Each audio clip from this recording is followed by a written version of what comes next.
أعوذ بالله من الشيطان الرجيم.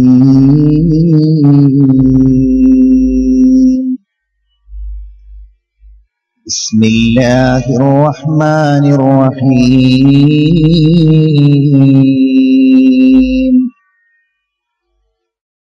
الحمد لله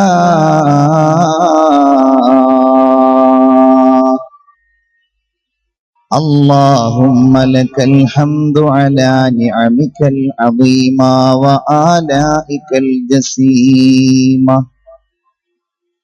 ربنا لا مانع لما أعطيت ولا معطي لما منعت ولا راد لما قضيت ولا مبدل لما حكمت ولا ينفع ذا الجد منك الجد.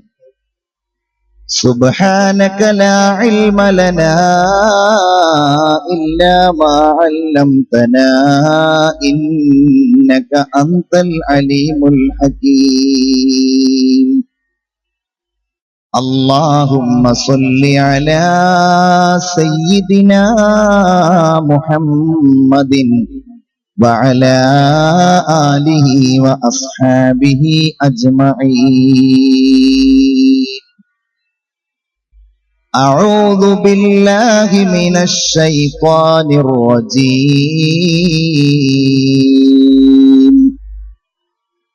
بسم الله الرحمن الرحيم.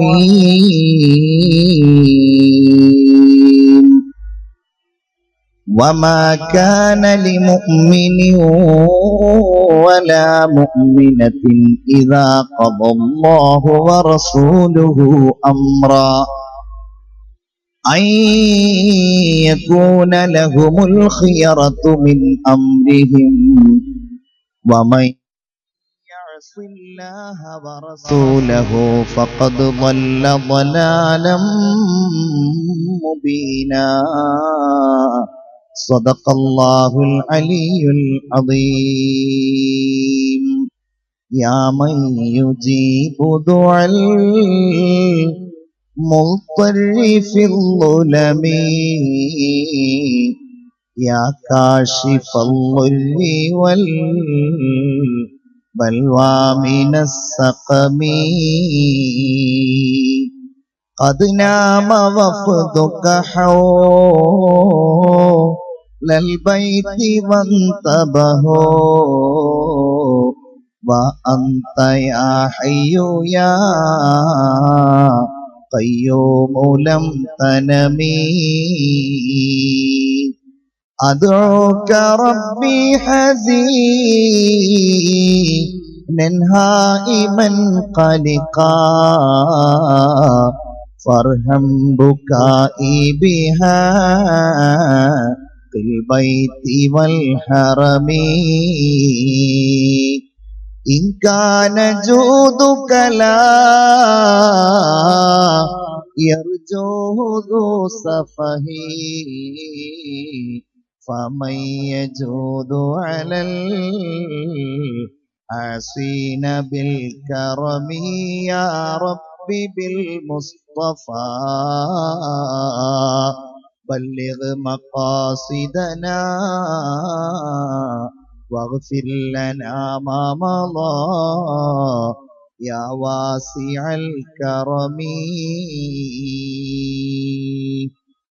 Medina को जाए जी चाहता है मुकद्दर बनाए जी चाहता है.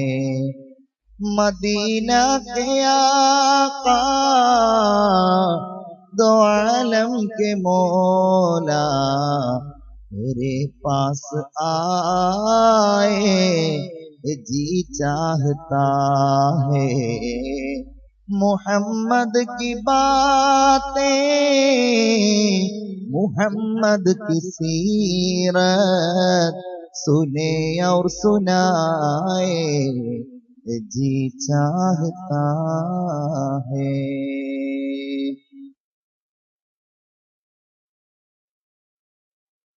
അനുഗ്രഹീതമായ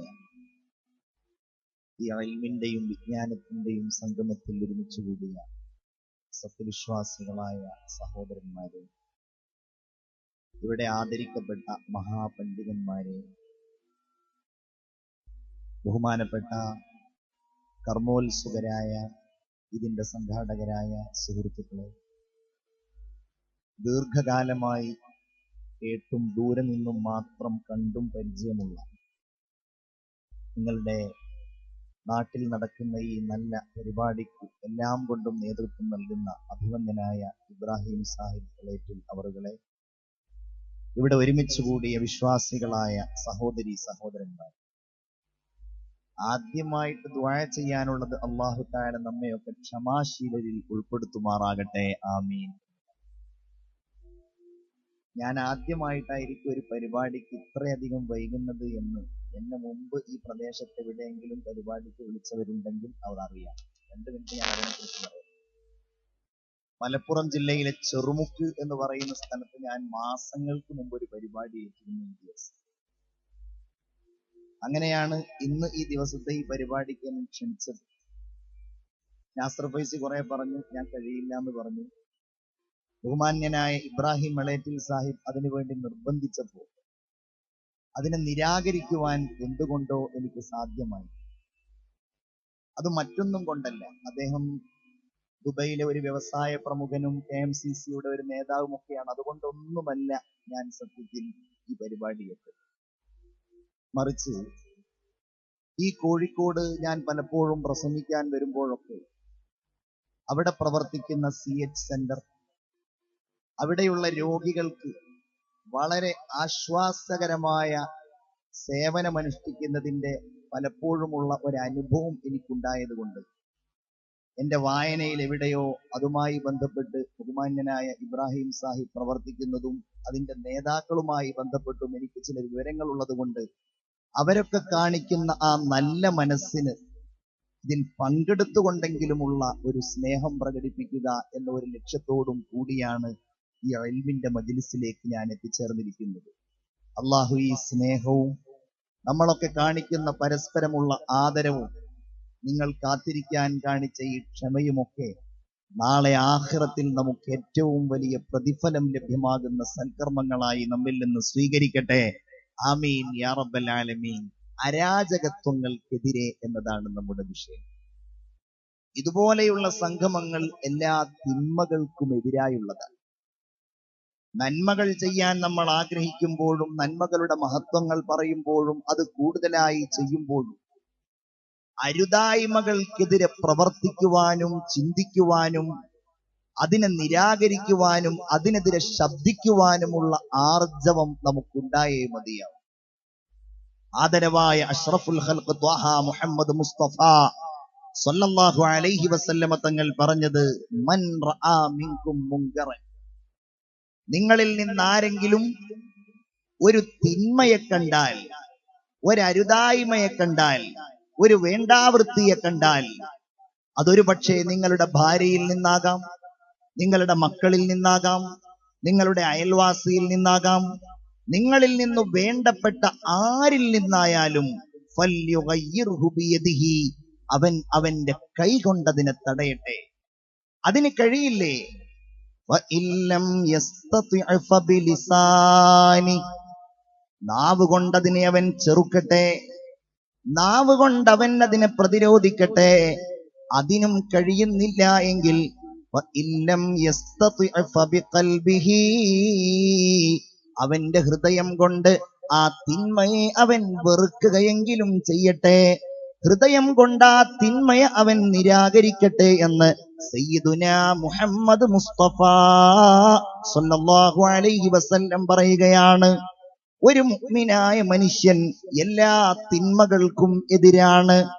ആധുനിക കാലഘട്ടത്തിൽ ജീവിക്കുന്ന എല്ലാ സൗകര്യങ്ങളും എല്ലാ സന്തോഷങ്ങളും എല്ലാ സുഖങ്ങളും ഓരോരുത്തർക്കും അനുഭവിക്കുവാൻ കഴിയുന്ന ഈ 21-ാം നൂറ്റാണ്ടിൽ നമ്മൾ തിന്മകളുടെ ഒഴുക്കിനെയാണ് കാണുന്നത്. ഒഴുക്കെന്നത് എപ്പോഴും കാണപ്പെടുന്ന ഒരു കാഴ്ചയാണ്. മലവെള്ളം നന്നായി ഒഴുകി വരുന്നത് പുഴകളുടെ തീരത്തുള്ള നിങ്ങൾ കണ്ടിട്ടുണ്ടാകുമല്ലോ. ശക്തമായ മഴ പെയ്യുമ്പോ മലകളിൽ നിന്നിറങ്ങി വരുന്ന വെള്ളം നമ്മുടെ പുഴകളെ നിറച്ചു മുന്നോട്ട് പോകുമ്പോൾ, വെള്ളത്തിന്റെ നിറം മാറുമ്പോൾ വലിയ വലിയ ഭാരമേറിയ മരത്തടികളുമായി ആ വെള്ളം ഇങ്ങനെ ഒഴുകുന്നത് കാണാൻ കഴിയും. ആനയുടെ തടി വരെ അതിലൊഴുകിപ്പോകും. എല്ലാ ഭാരമേറിയതും ആ കുത്തൊഴുക്കിൽ ഒഴുകിക്കൊണ്ടിരിക്കുമ്പോൾ സൂക്ഷ്മതയോടെ നോക്കുന്നവന് കാണാൻ കഴിയും, ഏതാനും ഗ്രാമുകൾ മാത്രം ഭാരമുള്ള പരൽ മീനുകൾ ഉണ്ടല്ലോ, ആ പരൽ മീനുകൾ ഈ ഒഴുക്കിനെതിരായി നീന്തുന്നു.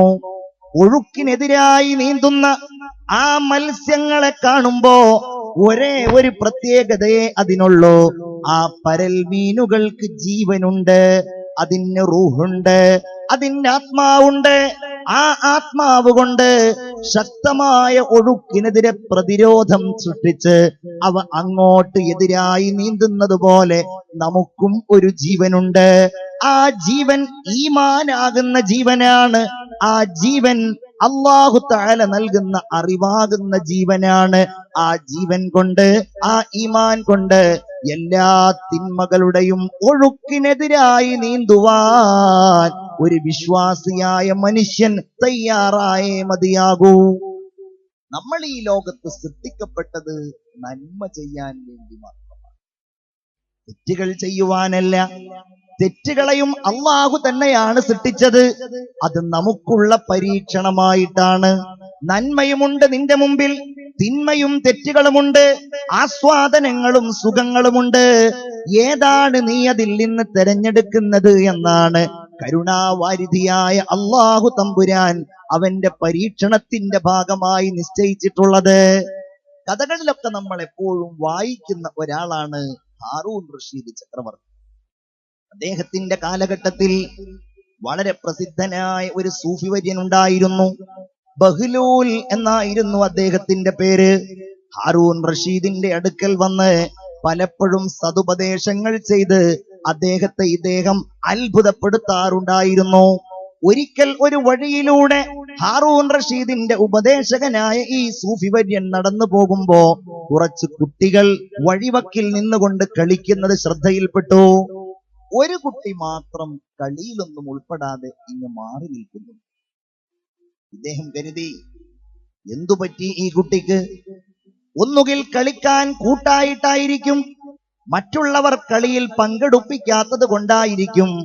ആ കുഞ്ഞിന്റെ അടുക്കൽ ചെന്ന്, ആ ബാലന്റെ അടുക്കൽ ചെന്ന് ഈ പണ്ഡിതൻ ചോദിച്ചു, എന്തേ നീ കളിയിൽ കൂടുന്നില്ലേ?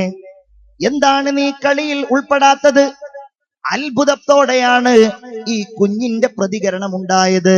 നിങ്ങൾ എന്താണ് എന്നോട് ചോദിക്കുന്നത് എന്ന അർത്ഥത്തിൽ. എന്താണ് നിങ്ങൾ എന്നോട് ചോദിച്ചത്? നീ കളിക്കാൻ കൂടുന്നില്ല. എന്താണ് മനുഷ്യ, നമ്മൾ ഈ ദുനിയാവിൽ കളിക്കാൻ വേണ്ടി വന്നവരാണോ? പിന്നെ നമ്മൾ എന്തിന് വന്നതാണ്? ഈ കുഞ്ഞ് മറുപടി പറഞ്ഞു, ലിത്വലബിൽ ഇൽമി വൽ ഇബാദ. അത്ഭുതപ്പെട്ടു പോയി ഈ മനുഷ്യൻ. നമ്മൾ അറിവ് നേടാനും ഇബാദത്ത് ചെയ്യാനും വന്നവരാണ്. ഒരിക്കൽ ഈ മഹാൻ ഇങ്ങനെ പോകുമ്പോ ഈ കുഞ്ഞു നിന്നിങ്ങനെ കരയുകയാണ്. ചോദിച്ചു, എന്തിനാണ് മോനെ നീ കരയുന്നത്? കുഞ്ഞ് പറഞ്ഞു, ഞാൻ പരിശുദ്ധ ഖുർആനിലെ ഒരായത്ത് ചിന്തിച്ച് കരയുകയാണ്. ഏതാണ് ആ ആയത്ത്? വഖൂദുഹൻ നാസു വൽ ഹിജാറ യാ അയ്യുഹല്ലദീന ആമനൂ ഖൂ അൻഫുസകും വ അഹ്ലീകും നാറാ. നിങ്ങൾ നരകത്തെ സൂക്ഷിക്കണേ. എന്താണ് ആ നരകത്തിന്റെ പ്രത്യേകത? വഖൂദുഹൻ നാസു വൽ ഹിജാറ. ആ നരകത്തിലെ വിറകുകൾ മനുഷ്യരും കല്ലുകളുമാണ്. ഇതാലോചിച്ചാണ് ഞാൻ കരയുന്നത്. മോനെ, നീ അതിന് കരയേണ്ടതില്ലല്ലോ. നീ ചെറിയ കുട്ടിയല്ലേ, എന്തിനാ നീ കരയുന്നത്? നിന്നെ ഒരിക്കലും അല്ലാഹു തആല നരകത്തിൽ കടത്തുകയില്ലല്ലോ. ഈ കുഞ്ഞു പറഞ്ഞു, അല്ലയോ മഹാനവറുകളെ, എങ്ങനെയാണ് എന്നെ കടത്താതിരിക്കുക? സാധാരണ നിങ്ങൾ വലിയ വലിയ വിറകുകൾ കത്തിക്കുന്ന സമയത്ത് അത് കത്താൻ വേണ്ടി ചെറിയ ചെറിയ ചുള്ളിക്കമ്പുകൾ ഉപയോഗിക്കാറുണ്ടല്ലോ. അങ്ങനെയുള്ള ഒരു ചുള്ളിക്കമ്പായി കൂടെ ഞാന് എല്ലാവരെയും എഴുന്നേൽപ്പിക്കുന്നതിന്റെ മുമ്പ്, എല്ലാവരെയും നരകത്തിലേക്ക് വലിച്ചെറിയുന്നതിന്റെ മുമ്പ്, ചെറുപ്രായത്തിലാണെങ്കിലും ഞാൻ ചെയ്ത പാപങ്ങൾ കാരണം അല്ലാഹു തആല എന്നെ നരകത്തിലേക്ക് വലിച്ചെറിയുമോ എന്ന് ഞാൻ പേടിക്കുകയാണെന്ന് ആ കുഞ്ഞു മറുപടി പറഞ്ഞു. ഈ കുഞ്ഞിനോട് ചോദിച്ചു, മോനെ, എങ്ങനെയാണ് നിനക്കത് മനസ്സിലായത്? എവിടെ നിന്നാണ് നിനക്ക്? നമ്മൾ അറിവ് നേടാനും ഇബാദത്ത് ചെയ്യാനും വന്നവരാണ്, നമ്മൾ കളിക്കാൻ വേണ്ടി വന്നവരല്ല എന്ന് നിനക്ക് മനസ്സിലായത്? ആ കുഞ്ഞു പറഞ്ഞു, ബിസ്മില്ലാഹിർ റഹ്മാനിർ റഹീം അഫഹസിബ്തും അന്നമാ ഖലഖ്നാകും അബസാ. നിങ്ങൾ വിചാരിക്കുന്നുണ്ടോ നിങ്ങളെയൊക്കെ ഇവിടെ വെറുതെ പടച്ചതാണ് എന്ന്? തമാശകൾ പറയാൻ, സിനിമകൾ ആസ്വദിക്കുവാൻ, ദൃശ്യമാധ്യമങ്ങളുടെ മുമ്പിലിരുന്ന് സമയം നഷ്ടപ്പെടുത്തുവാൻ, വിനോദങ്ങളിൽ ഏർപ്പെടുവാൻ, അള്ളാഹുവിനെ മറന്ന് ജീവിക്കുവാൻ, അതിനാണ് നിങ്ങളെ നാം അയച്ചത് എന്ന് നിങ്ങൾ വിചാരിക്കുന്നുണ്ടോ? വഅന്നകും ഇലൈനാ ലാ തുർജഊൻ. നിങ്ങൾ നമ്മിലേക്ക് മടക്കപ്പെടുകയില്ല എന്നും നിങ്ങൾ വിചാരിക്കുന്നുണ്ടോ? ഈ കുഞ്ഞു പറഞ്ഞു, ഞാൻ അതിൽ നിന്ന്, ആ ആയത്തിൽ നിന്നാണ് മനസ്സിലാക്കിയത്. അന്വേഷിച്ചു, ഇത് ആരുടെ കുട്ടിയാണ്? എങ്ങനെയാണ് ഇത്രയും ചെറിയ പ്രായത്തിൽ ഇങ്ങനെ പറയാൻ കഴിഞ്ഞത്? ഇതാരുടെ മോനാണ്? ആളുകൾ പറഞ്ഞു, ഇതാരാന്നറിയില്ലേ? ഹബീബായ മുഹമ്മദ് മുസ്തഫ സ്വല്ലല്ലാഹു അലൈഹി വസല്ലമ തങ്ങളുടെ സന്താന പരമ്പരയിൽപ്പെട്ട ഹുസൈൻ റളിയല്ലാഹു അൻഹുവിന്റെ പേരക്കിടാങ്ങളിൽ ഒരാളാണ് ഈ കുഞ്ഞ്. താരീഖിന്റെ കിതാബുകളിൽ കാണാം, ആ പണ്ഡിതൻ ആത്മകഥം ചെയ്തു, നല്ല വൃക്ഷത്തിൽ നിന്നാണല്ലോ നല്ല ഫലങ്ങൾ ഉണ്ടാകുന്നത്. والأرض الطيب يخرج نباته بإذن ربي والذي خبث لا يخرج إلا نكدا. ഫലഭൂയിഷ്ടമായ ഭൂമിയിൽ നിന്നാണ് മനോഹരമായ സസ്യങ്ങളും മനോഹരമായ വൃക്ഷങ്ങളും ഉണ്ടാകുന്നത്. വല്ലദീ ഖബുസ, ഒന്നുകിൽ വരണ്ടതാണോ അല്ലെങ്കിൽ ഫലഭൂയിഷ്ഠത ഇല്ലാത്തതാണോ? ലാ യഖ്റുജു ഇല്ലാ നകിദാ,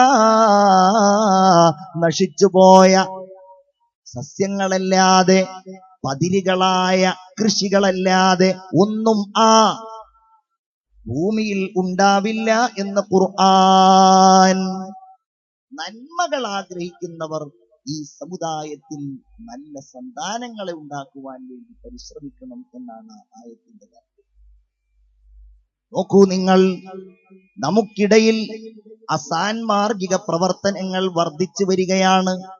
ഊറ്റി വളർത്തുന്ന നമ്മുടെ മക്കളിൽ നിന്ന്, സ്നേഹനിധിയായ നമ്മുടെ ഭാര്യയിൽ നിന്ന്, നമ്മുടെ അയൽവാസികളിൽ നിന്ന്, നമ്മുടെ നാടുകളിൽ നിന്ന് കേൾക്കുന്ന വാർത്തകൾ നമുക്ക് സന്തോഷം നൽകുന്നതല്ല.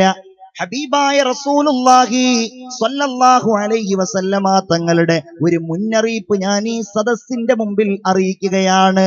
ഇയ്യാകും വമുഹഖിറാത്തിദ്ദുനൂബ്, നിങ്ങൾ തെറ്റുകളെ, കുറ്റങ്ങളെ നിസ്സാരമാക്കുന്നതിനെ സൂക്ഷിക്കണേ. തെറ്റ് ചെയ്യുക എന്നുള്ളതിനെയല്ല, തെറ്റുകളെ നിസ്സാരമായി ചെയ്യുന്നതിനെ. എന്താണ് അങ്ങനെ ചെയ്താലുണ്ടാവുക? ഒരാൾ ഇങ്ങനെ ചെറിയ ചെറിയ തെറ്റുകൾ ചെയ്താൽ, ആ തെറ്റുകൾ ഒരാളുടെ മേലിൽ ഒരുമിച്ചുകൂടി അതവനെ നശിപ്പിച്ച് കളയും എന്ന് സയ്യിദുനാ മുഹമ്മദ് മുസ്തഫ സ്വല്ലല്ലാഹു അലൈഹി വസല്ലം. സമസ്തക്കൊരു വലിയ നേതാവുണ്ടായിരുന്നു. താഴ്ചയിലും അകത്തും പുറത്തും ഒരുപോലെയുള്ള മഹാൻ. അദ്ദേഹത്തിന്റെ പേര് കണ്ണിയത്ത് അഹ്മദ് മുസ്ലിയാർ എന്നാണ്. അദ്ദേഹത്തെ കുറിച്ച് നമ്മൾ പറയുന്നത്, ഒരു കറാഹത്ത് പോലും ആ മനുഷ്യൻ ചെയ്യില്ല. എന്താണ് കറാഹത്ത് എന്ന് പറഞ്ഞാൽ? തെറ്റ് എന്ന് കറാഹത്തിനെ കുറിച്ച് പറയാൻ പാടില്ല. ഉത്തമമല്ലാത്തത് എന്ന് വേണമെങ്കിൽ അതിനെ മലയാളീകരിക്കാം. നല്ലതല്ലാത്തത്. നമ്മൾ ഈ ഇരിക്കുന്ന ഓരോരുത്തരിലും നിരവധി കറാഹത്തുകൾ ആ ബോഡി ലാംഗ്വേജിൽ തന്നെ ഉണ്ടാകും, എന്നിലുണ്ടാകും, എന്റെ സ്വഭാവത്തിലുണ്ടാകും, എന്റെ സംസാരത്തിലുണ്ടാകും, എന്റെ ചെയ്തിയിലുണ്ടാകും. നിരവധി കറാഹത്തുകൾ. കണ്ണിയത്ത് ഉസ്താദിൽ നിന്ന് ഒരു കറാഹത്ത് പോലും ഉണ്ടായിരുന്നില്ല എന്നാ പറയുന്നത്. ഉദാഹരണം പറയാം. മഹാനായ കണ്ണിയത്ത് ഉസ്താദ് ചെരിപ്പിടുകയാണെങ്കിൽ എന്താണോ അതിന്റെ നിയമം, ആദ്യം വലത്തെ ചെരിപ്പിടണം, പിന്നെ ഇടത്തെ ചെരിപ്പിടണം. എന്നാൽ പള്ളിയിൽ നിന്നിറങ്ങുമ്പോഴോ ആദ്യം ഇടത്തെ കാൽ വെക്കണം, പള്ളിയിലേക്ക് കയറുമ്പോൾ വലത്തെ കാൽ വെക്കണം. കണ്ണിയത്ത് ഉസ്താദ് ഒരിക്കൽ പള്ളിയിൽ നിന്ന് പുറത്തേക്കിറങ്ങാണ്. ആരോ ഇറങ്ങുന്ന വാതിൽ പടിയിൽ തന്നെ ബഹുമാനപ്പെട്ടവരുടെ ചെരിപ്പ് വെച്ചിട്ടുണ്ട്. നേരെ ചെരിപ്പിലേക്കാണ് ഇറങ്ങുന്നത്. ചെരിപ്പിലേക്ക് ഇറങ്ങുമ്പോൾ സൗകര്യം ഇടത്തെ കാല് നേരെ ചെരിപ്പിലേക്ക് അങ്ങ് വെക്കാനാണ്. അത് നോക്കുകയാണ് കാണുന്നവർ. കണ്ണിയത്ത് ഉസ്താദ് ദിക്ർ ചൊല്ലി നേരെ ചെരിപ്പിന്റെ മുകളിൽ കൊണ്ടുപോയി കാല് വെച്ചു. എന്നിട്ട് സുന്നത്തായ രീതിയിൽ, കറാഹത്തുണ്ടാകാൻ പാടില്ലാത്ത രീതിയിൽ കണ്ണിയത്ത് ഉസ്താദ് തന്റെ വലത്തെ കാല് കൊണ്ട് ആ ചെരിപ്പ് ധരിക്കുകയും ചെയ്തു. അല്ലാഹുവിനെ പേടിയുള്ളവരെ ഒരിക്കൽ കണ്ണിയത്ത് ഉസ്താദ് മുതഅല്ലിമീങ്ങൾക്ക് ക്ലാസ് എടുത്തുകൊണ്ടിരിക്കുകയാണ്. നമ്മൾ വെറുതെ ഇരിക്കുമ്പോൾ കാൽമുട്ടുകൾ ഒന്നിങ്ങനെ വിറപ്പിക്കുമല്ലോ. നമ്മുടെയൊക്കെ ഒരു സ്വഭാവമാണ് വെറുതെ ഇങ്ങനെ ഇരിക്കുമ്പോൾ കാലിന്റെ മുട്ട് ഇങ്ങനെ വിറപ്പിക്കാൻ. അറിയാതെ ഒന്ന് കാലിന്റെ മുട്ട് വിറപ്പിച്ചു പോയി. പെട്ടെന്ന് ശിഷ്യന്മാർ പറയുകയാണ്, എന്തോ ഒരു അദാബ് ഇറങ്ങിയതുപോലെ, എന്തോ ഒരു മഹാപാതകം ചെയ്തതുപോലെ കണ്ണിയത്ത് ഉസ്താദ് ബഹുമാനപ്പെട്ടവരുടെ മുഖമാകയിരുണ്ടോ. പെട്ടെന്ന് പറഞ്ഞു, ഞാൻ അറിയാതെ എന്റെ കാല് വിറപ്പിച്ചു പോയല്ലോ, അത് കിബറിന്റെ അടയാളമാണല്ലോ. അല്ലാഹു അതെനിക്ക് പുറത്തു തരട്ടെ. ഒരു ഉത്തമമല്ലാത്ത ഒരു കാര്യവും മഹാനിൽ നിന്ന് ഉണ്ടാകുമായിരുന്നില്ല. നോക്കൂ നിങ്ങൾ, ഒരിക്കൽ കണ്ണിയത്ത് ഉസ്താദ് ക്ലാസ്സിലേക്ക് കടന്നു വരികയാണ്. പൊട്ടിക്കരയുന്നുണ്ട്. വന്നിരുന്നു. അദ്ദേഹം വീണ്ടും കരയുകയാണ്. ഈ സംഭവം പറഞ്ഞത് വയനാട്ടുകാരനായ KT ഹംസ മുസ്ലിയാരാണ്, സമസ്തയുടെ മുഷാവറ മെമ്പർ. ബഹുമാനപ്പെട്ടവർ പറയുന്നു, കണ്ണിയത്ത് ഉസ്താദ് കരയാൻ തുടങ്ങി. കരഞ്ഞ് കരഞ്ഞ് ഒരുപാട് സമയം കരഞ്ഞു. കരഞ്ഞതിന് ശേഷം ശിഷ്യന്മാരോട് പറയുകയാണ്, ഞാൻ കരഞ്ഞതുകൊണ്ട് നിങ്ങളുടെ ക്ലാസിന്റെ സമയം നഷ്ടപ്പെട്ടുവല്ലേ. ഞാൻ കരയാനുള്ള കാരണം എന്താണെന്നറിയോ? റൂമിൽ ഞാൻ ഇരിക്കുമ്പോ ഞാൻ ഖുർആനിലെ ഒരായത്ത് ആലോചിച്ചു പോയി.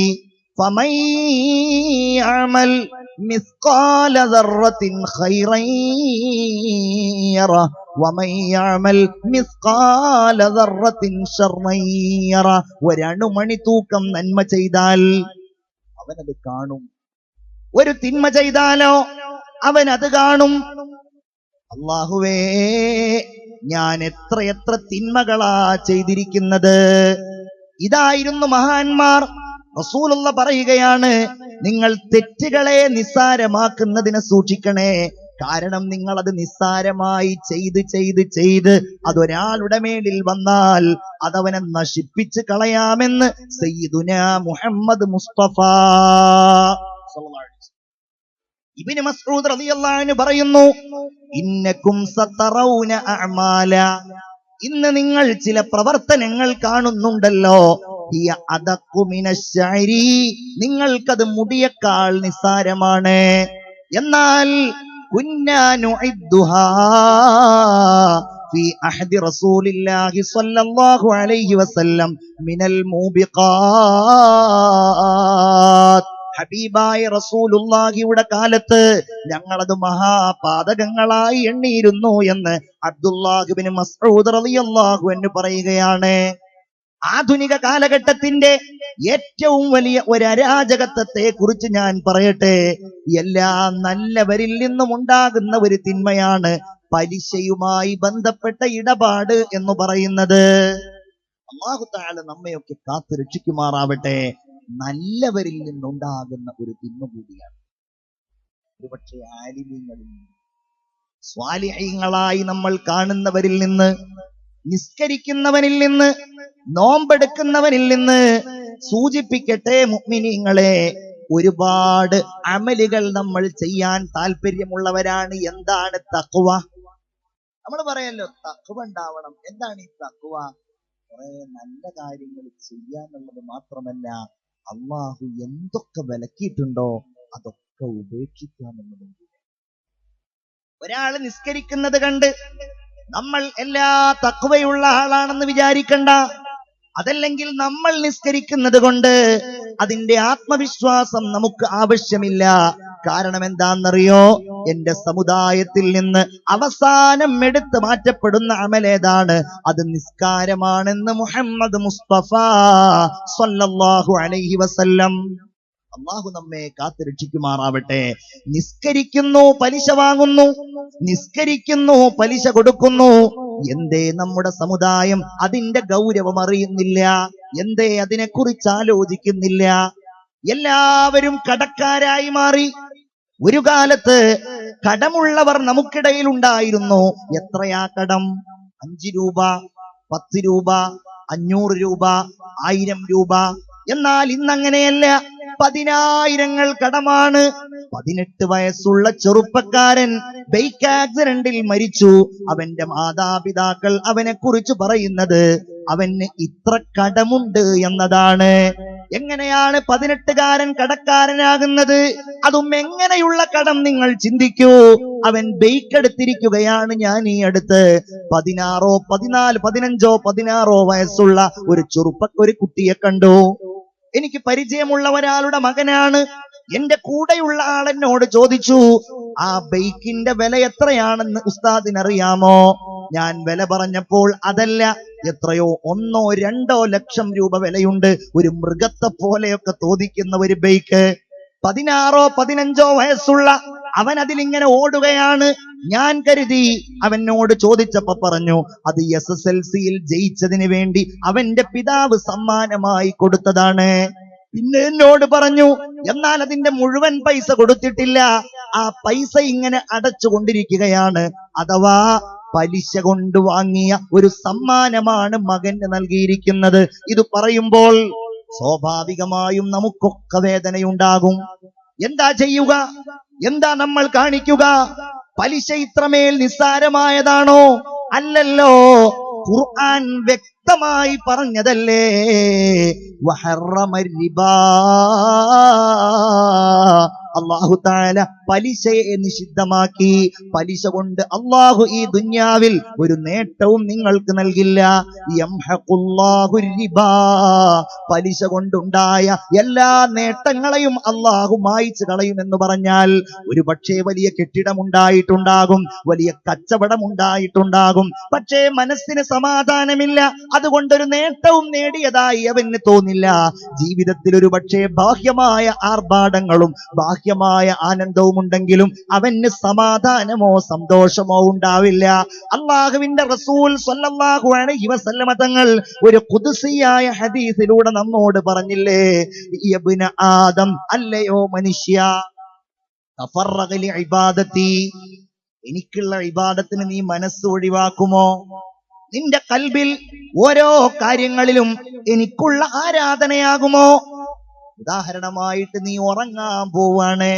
ഇപ്പൊ തന്നെ ഉറങ്ങണോന്ന് ആലോചിക്കുന്നവരുണ്ടാകും. നീ ഉറങ്ങാൻ പോവാണ്. ഉറങ്ങാൻ പോകുമ്പോ നിന്റെ കയ്യിലുള്ള മൊബൈൽ ഫോണിൽ വാട്സപ്പില്, ഫേസ്ബുക്കില് എല്ലാം ഇങ്ങനെ നീ സഞ്ചരിച്ച് അവസാനം കണ്ണുകളടയുമ്പോ ആ ഫേസ്ബുക്ക് ഇങ്ങനെ ഓണാക്കി വെച്ച് അങ്ങനെ കിടന്നുറങ്ങുന്ന സ്വഭാവമാണോ? ടിവിയിലേക്ക് നോക്കി അങ്ങനെ ചാരിക്കിടന്നുറങ്ങുന്ന സ്വഭാവമാണോ?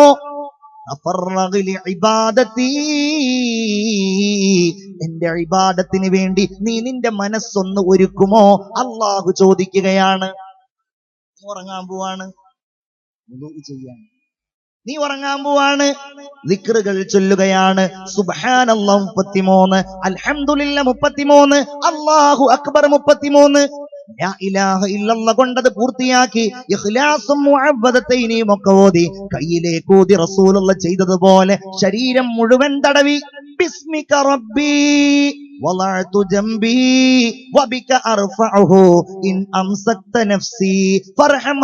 ആ ദിക്ർ പൂർണ്ണമായി ചൊല്ലി നീ ഇബാദത്തിന്റെ രൂപേണ നീ ഉറങ്ങുകയാണ്. ഉദാഹരണം, അങ്ങനെ ചെയ്താൽ എന്താ ഉണ്ടാവുക? ഇങ്ങനെ ഓരോ കാര്യങ്ങളിലും ദുഹർ ബാങ്ക് കൊടുത്താൽ നിസ്കരിച്ചു, ഇനി അസ്ർ നിസ്കരിക്കണമല്ലോ, ഇനി മഗ്രിബ് നിസ്കരിക്കണമല്ലോ, വഅദിന് പോണല്ലോ, വീട്ടിൽ പോണമല്ലോ, ഭാര്യക്ക് ഭക്ഷണം കൊടുക്കണമല്ലോ. ഇങ്ങനെ ഓരോ കാര്യങ്ങളും നീ ചിന്തിച്ചാൽ അല്ലാഹു റബ്ബുൽ ഇസ്സത്ത് പറയുകയാണ്, നിന്റെ മനസ്സ് നാം ഗിന കൊണ്ട് നിറക്കും. അംലഉ ഖൽബക ഗിന. ഇവിടെ ആദരിക്കപ്പെട്ടുള്ളൂ. എന്താ അവരുടെ പ്രത്യേകത? അവര് ഇബാദത്തിൽ ജീവിക്കുന്നവരാണ്. ഓരോന്നും ഇബാദത്താണത്. അല്ലാഹു അങ്ങനെയുള്ള മനസ്സ് ഇൽമുമായി ബന്ധപ്പെടുന്ന എല്ലാവർക്കും നൽകുമാറാകട്ടെ. പഴയ കാലത്തൊക്കെ ആളുകൾ പറയാറുണ്ട്, ഉസ്താദ്മാര് പ്രസംഗിക്കുമ്പോൾ പറയാറില്ലേ, ആത്മഹത്യ, പൈസ ഇല്ലാത്തതിന്റെ പേരിൽ ആത്മഹത്യ ചെയ്യുകയാണെങ്കിൽ ആദ്യം ചെയ്യേണ്ട ആളുകൾ ആരാന്നാ പറയാ? മുസ്ലിംമാരാന്നാ പറയാ. പക്ഷെ അത് കേൾക്കില്ല. കാരണം എന്താ? അംലഉ ഖൽബക ഗിനാ. അല്ലാഹു അങ്ങനെയുള്ള ആലിമീങ്ങളെ നമുക്ക് തെരുമാറാകട്ടെ. അല്ലാഹു അങ്ങനെയുള്ള സ്വാലിഹീങ്ങളായ ആലിമീങ്ങളുടെ പിന്നിൽ നിൽക്കാൻ അല്ലാഹു തആല നമുക്ക് തൗഫീഖ് നൽകുമാറാകട്ടെ. പറയാണ്, മാത്രമല്ല ഞാൻ നിന്റെ കൈകൾ ഞാൻ ജോലിയിൽ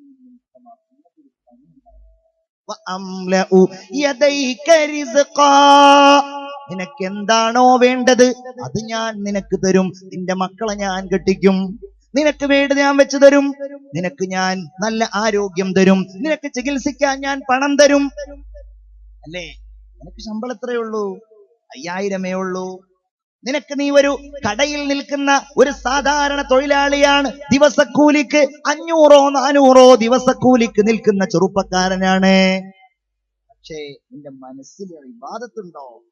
അല്ലേ? ഒരു കളങ്കവുമില്ലാത്ത മനസ്സാണോ? നീ ഒരിക്കലും, നീ കടയിൽ നിൽക്കുമ്പോ മുതലാളി ആ വലിപ്പിലിട്ട് പോയ പൈസയിൽ നിന്ന് ഒരു നയാ പൈസ പോലും നീ മോഷ്ടിക്കുന്നില്ല. കണ്ണിയത്ത് ഉസ്താദിന്റെ അടുക്കലേക്ക് ഒരാള് ഒരു വീടുദ്ഘാടനം പറയാൻ വേണ്ടി വന്നു. വീടുദ്ഘാടനം പറയാൻ വേണ്ടി വന്നപ്പോ കണ്ണിയത്ത് ഉസ്താദ് ചോദിച്ചു, വീടുദ്ഘാടനം എന്നാണ് ദിവസം പറഞ്ഞു, നിനക്ക് എന്താ പണി? ഞാൻ ഗൾഫില്ല. എത്ര കൊല്ലായി? ഞാൻ ഇത്ര കൊല്ലായി. നിനക്ക് എത്രയാ അവിടെ ശമ്പളം? ഉസ്താദ് അങ്ങനെയൊക്കെ ചോദിക്കുന്നതാണ്. പരിചയമുള്ള എന്നെക്കാളും ഉസ്താദിയൊക്കെ ഇവിടെ ഉണ്ട്. അവരൊക്കെ എപ്പോഴും വാഴ പറയുമ്പോൾ കേൾക്കുന്ന സംഭവമാണ്. എന്താ നിനക്ക് ജോലി? ജോലി പറഞ്ഞു. നിനക്ക് എത്രയാ ശമ്പളം? ശമ്പളവും പറഞ്ഞു കൂട്ട്. നിന്റെ ഇത്ര കാലത്തെ ജോലിയും നിന്റെ ഇത്ര കാലത്തെ ശമ്പളവും കൂട്ടിയിട്ട് പറ, എത്രയുണ്ടത്? ആ മനുഷ്യൻ കുറച്ച് സമയം കൊണ്ടത് കൂട്ടിയിട്ട് പറഞ്ഞു കൊടുത്തോ പറഞ്ഞു, ഇനി നിന്റെ വീടിന് എത്ര ചെലവായി? അപ്പൊ അയാൾ അതും പറഞ്ഞു. നോക്കുമ്പോൾ ഇത് രണ്ടും കൂടെ ടാലിയാകുന്നില്ല, രണ്ടും കൂടെ യോജിച്ചു വരുന്നില്ല.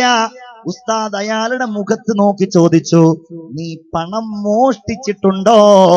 ഇത്തഖൂ ഫിറാസത്തൽ മുഅ്മിൻ. ഒരു മുഅ്മിനായ മനുഷ്യൻ മുഖത്ത് നോക്കി പറഞ്ഞാൽ നിങ്ങൾ അതിനെ സൂക്ഷിക്കണേ എന്ന് സയ്യിദുനാ മുഹമ്മദ് മുസ്തഫ.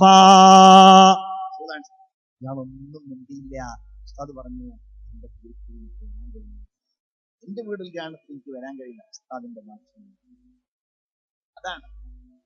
അംലഉ ഖൽബക ഗിനാ വഅംലഉ യദൈക റിസ്ഖാ. നിനക്കെല്ലാം നാം തരും. അതല്ല, ലാ തുബാഇദ്നീ, എന്നിൽ നിന്ന് നീ അകന്നു പോകല്ലേ. അംലഉ യദൈക അംലഉ ഖൽബക ഫഖ്റാ. നിന്റെ ഹൃദയം നാം ജോലി കൊണ്ട് നിറക്കുന്നതാണ്. നിന്റെ ഹൃദയം നാം ദാരിദ്ര്യം കൊണ്ട് നിറക്കുന്നതാണ്. നിന്റെ കൈകൾ ഞാൻ ജോലി കൊണ്ട് നിറക്കുന്നതാണെന്ന് മുഹമ്മദ് മുസ്തഫ. പലിശ വാങ്ങുന്നവരും പലിശക്ക് ലോൺ എടുക്കുന്നവരും ഈ മജ്‌ലിസിൽ നിന്ന് തൗബ ചെയ്യാൻ തീരുമാനിച്ചു. റമദാനിലൊക്കെ ഉസ്താദുമാര് തൗബ ഇങ്ങനെ പറയുമ്പോ, തൗബയെ പറ്റി പറയുമ്പോൾ വിചാരിക്കും, എന്തിനാ തൗബ ചെയ്യുന്നത്? ചോദിക്കുന്നവര് കാരണം തെറ്റൊന്നും ആലോചിച്ചിട്ട്. ഇന്ന് ഞാനൊരു മനുഷ്യനോട് സംസാരിച്ചപ്പോ ഞാനിങ്ങനെ എന്തോ ഒരു കാര്യം പറഞ്ഞപ്പോൾ ഞാൻ ഇങ്ങനെ പറഞ്ഞു, നമ്മളുടെ ഫാമിലി വലിയ മഹാനായിട്ടൊന്നുമല്ല, എന്നാലും വെറുതെ പറഞ്ഞു, നമ്മളുടെ ഫാമിലിന്റെ കാര്യം എന്താണാവോ എന്ന് പറഞ്ഞു. അയാളിനോട് കൂളായിട്ട് പറയാൻ, എനിക്ക് ഉറപ്പാണ് പറയാണ്, ഇത്ര ഒരു സദസ്സിന്റെ കളവ് പറയണ്ടല്ലോ, എന്നോട് പറഞ്ഞു, എനിക്ക് ഉറപ്പാണ് നമ്മളുടെ നന്മ എന്റെ നന്മയായിരിക്കും, എനിക്ക് ഉറപ്പാണ്. കാരണം ഇവരുടെ വിചാരം അതാണ്. അങ്ങനെ ധരിക്കുന്ന ആളുകൾ, നമ്മളൊക്കെ പലപ്പോഴും അങ്ങനെ സമാധാനിക്കുന്നവരാണെങ്കിൽ അള്ളാഹുവിന്റെ ഹബീബ് മുഹമ്മദ് മുസ്തഫ സ്വല്ലല്ലാഹു അലൈഹി വസല്ലമയുടെ താക്കീതുകൾ നമ്മൾ നോക്കണം. അവിടുന്ന് പറഞ്ഞു, ലയഅതിയന്ന അലന്നാസി സമാൻ, എന്റെ സമുദായത്തിന്റെ മേലൊരു കാലം വരാനുണ്ട്, അന്ന് പലിശ തിന്നുന്നതാരും ശ്രദ്ധിക്കുകയില്ല.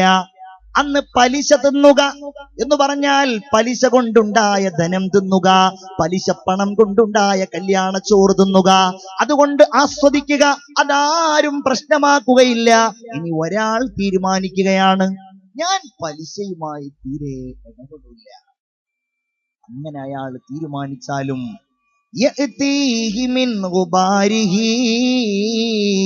അതിന്റെ പൊടിയെങ്കിലും ഈ മനുഷ്യൻ അനുഭവിക്കേണ്ടി വരും എന്ന് സയ്യിദുനാ മുഹമ്മദ് മുസ്തഫ സ്വല്ലല്ലാഹു അലൈഹി വസല്ലം. ഞാനത് കൂടുതലായി സംസാരിക്കുകയല്ല. പലിശ കൊണ്ട് വീടെടുത്തവരെ, മക്കളുടെ വിദ്യാഭ്യാസത്തിന് വേണ്ടി പലിശയുടെ ലോൺ എടുത്തവരെ, കാറ് വാങ്ങുന്നത് ലോണിലൂടെ എടുത്തവരെ, ബൈക്ക് വാങ്ങിയ ചെറുപ്പക്കാരെ, അങ്ങനെ നിങ്ങൾ പലിശയുമായി ഇടപാടുള്ളവരാണെങ്കിൽ എന്റെ സഹോദരിമാരെ, നിർബന്ധമായ സാഹചര്യങ്ങളില് നമ്മുടെ ആഭരണം ഊരിക്കൊടുത്ത് ബാങ്കിൽ കൊണ്ടുപോയി പലിശ പണത്തിന് കടമെടുത്തവരാണെങ്കിൽ തൗബ ചെയ്ത് മടങ്ങാൻ സമയം അതിക്രമിച്ചിരിക്കുകയാണ്. ഇയ്യാകും വമുഹഖിറാത്തിദ് ദുനൂബ്, തെറ്റുകളെ നിസ്സാരമാക്കുന്നത് നിങ്ങൾ സൂക്ഷിക്കണേ. മുഹമ്മദ് മുസ്തഫ, ഉറക്കെ മുഹമ്മദ് മുസ്തഫ, മുഹമ്മദ് മുസ്തഫ സ്വല്ലല്ലാഹു അലൈഹി വസല്ലം, അല്ലാഹുവിന്റെ ഹബീബ് സ്വല്ലല്ലാഹു അലൈഹി വസല്ലം സൂചിപ്പിക്കുകയാണ്. അതുകൊണ്ട് മുഅ്മിനീങ്ങളെ, ഒരു തീരുമാനമെടുക്കാൻ നമുക്ക് കഴിയുമോ? നമ്മുടെ മക്കളുണ്ടല്ലോ, നമ്മൾ ഈ പലിശ കൊണ്ട് വാങ്ങിയത് കഴിച്ചാൽ അവരിൽ നന്മയുണ്ടാവില്ല. നമ്മൾ അവർക്ക് ഹലാല് മാത്രമേ നൽകാവൂ, എന്നാലേ നന്മ അവരിൽ ഉണ്ടാവുകയുള്ളൂ. ഇമാമുൽ മദീന, ആലിമുൽ മദീന, ആലിമുൽ മദീന, മദീനയിലുള്ള വലിയ പണ്ഡിതനായിരുന്നു, മദീനയിലുള്ള വലിയ മുഹദ്ദിസായിരുന്നു റബീഅത്ത് ഇബ്നുൽ ഫറൂഖ് റളിയല്ലാഹു അൻഹു. വലിയ പണ്ഡിതനാണ്, വലിയ മഹാൻ, ഈ വലിയ ആലിം. അദ്ദേഹം ഒരിക്കൽ വീട്ടിൽ നിന്ന് പുറത്തേക്ക് ഇറങ്ങുകയാണ്. വീട്ടിൽ നിന്നിറങ്ങുമ്പോൾ മധ്യവയസ്കനായ ഒരാള് കടന്നു വരുന്നു. വന്നിട്ട് അയാള് പറയുന്നു, ആരാടാ എന്റെ വീട്ടിൽ? ചോദിക്കാണ്, ആരാടാ എന്റെ വീട്ടിൽ? നിങ്ങളുടെ വീടോ? ഇതെന്റെ വീടാണല്ലോ. നിങ്ങളുടെ വീടോ? ഇതെന്റെ വീടാണല്ലോ. അല്ലെ, അകൽച്ച കൂടുമ്പോഴാണ് ശബ്ദം കൂടുന്നതെന്നല്ലേ പറയാം. നമ്മൾ അടുത്ത് നിൽക്കുകയാണ്, നല്ല സ്നേഹമുണ്ട്, പതുക്കെ, ആരും കേൾക്കില്ല, വീടിന്റെ പുറത്തേക്ക് ഒരാൾ ശബ്ദം കേൾക്കും. എന്നാ അടുത്തായിരിക്കും. ഹൃദയം അകന്നാലോ? നിന്നോട് ഞാൻ ചായ ചോദിച്ചിട്ട് എത്ര നേരമായി എന്ന് ചോദിച്ചാൽ ചായ മക്കാനിയിലുള്ളവൻ ചായ കൊണ്ടുവരും. അത്രയും വലിയ ശബ്ദമായിരിക്കും ചില ആളുകൾ ഭാര്യയോട് ചായ ചോദിക്കുന്ന ശബ്ദം. എന്തേ? ഹൃദയം അകന്നുപോയി. ഇവരിങ്ങനെ ശബ്ദിക്കുന്നത് കേട്ട് ആളുകൾ, മനുഷ്യന്മാർക്ക് ഇപ്പോഴത്തെ ഒരു രസം എന്താണ്? രണ്ടാൾ അടിയോ ഇടിയോ കൂടുന്നത് കണ്ടാൽ നോക്കണ്ടവൻ വരെ നോക്കുന്നില്ല എന്നല്ലേ വാർത്ത കേട്ടത്. EP ശ്രീനിവാസനെ അടിക്കുന്നത് കണ്ടപ്പോ നോക്കുകുത്തികളെ പോലെ പോലീസുകാർ നോക്കിയിരുന്നാണ് പിറ്റേ ദിവസത്തെ വാർത്ത കണ്ടത്. അതിൽ നിങ്ങള് ഒരു മനുഷ്യർ ചെറുപ്പക്കാരൻ തുല്യ, നമ്മളൊക്കെ പറഞ്ഞു കൊല്ലുന്നത് പോലെ കൊല്ലുന്നു കൊല്ലാറുണ്ട്, വിവരമില്ല. അത്രയും കഠിനമായി കൊല്ലുന്നതും അടിക്കുന്നതും നോക്കി നിൽക്കുക എന്നുള്ളത് ആളുകളുടെ ഒരു സ്വഭാവമാണെന്നാ ഞാൻ പറഞ്ഞത്. ഇൻഷാ അല്ലാഹ് അങ്ങനെ എല്ലാവരും കൂടിയിട്ട് ആളുകൾ ഒരാള് പറയുന്നത് എന്റെ വീടാണ്, കേറി വന്ന ആള് പറയുന്നത് എന്റെ വീടാണ്. ഇത് ആരുടെ വീടാണ് ശരിക്ക് തീരുമാനിക്കണം. ഈ ബഹളം കേട്ടിട്ടാണ് അകത്ത് നിന്ന് അകത്ത് നിന്ന് റബീഅയുടെ മാതാവ് പുറത്തിറങ്ങുന്നത്. ശബ്ദമാണല്ലോ.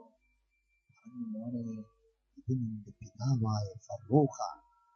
27 കൊല്ലം മുമ്പ് നീ ഗർഭത്തിലായിരിക്കുമ്പോ നിന്നോട് യാത്ര പറഞ്ഞു പോയ ഫറൂഖ് എന്ന നിന്റെ പിതാവാണിത്. എല്ലാവർക്കും സന്തോഷായി. സഭയൊക്കെ പിരിഞ്ഞു. അപ്പാനോട് പറഞ്ഞു, വാപ്പാ പള്ളിയിലേക്ക് ബാങ്ക് കൊടുത്തു, ഞാൻ പോയി നിസ്കരിക്കട്ടെ. നിസ്കരിക്കാൻ പോയി. ഒരൊറ്റ ചോദ്യമേ ചോദിച്ചുള്ളൂ. ഫറൂഖ്, ഞാൻ ഇവിടെ നിന്ന് 27 കൊല്ലം മുമ്പ് പോവുമ്പോ നിനക്ക് ഞാൻ ഒരു 30,000 ദീനാറുകൾ അല്ലെങ്കിൽ ദിർഹമുകൾ തന്നിരുന്നല്ലോ. ചെലവെവിടെ, ചെലവെവിടെ, കണക്കിനൊക്കെ. നമ്മളൊക്കെ ഇങ്ങനെ ചോദിക്കുന്നതാണോ പ്രശ്നം, ചോദിക്കാത്തതാണോ പ്രശ്നം?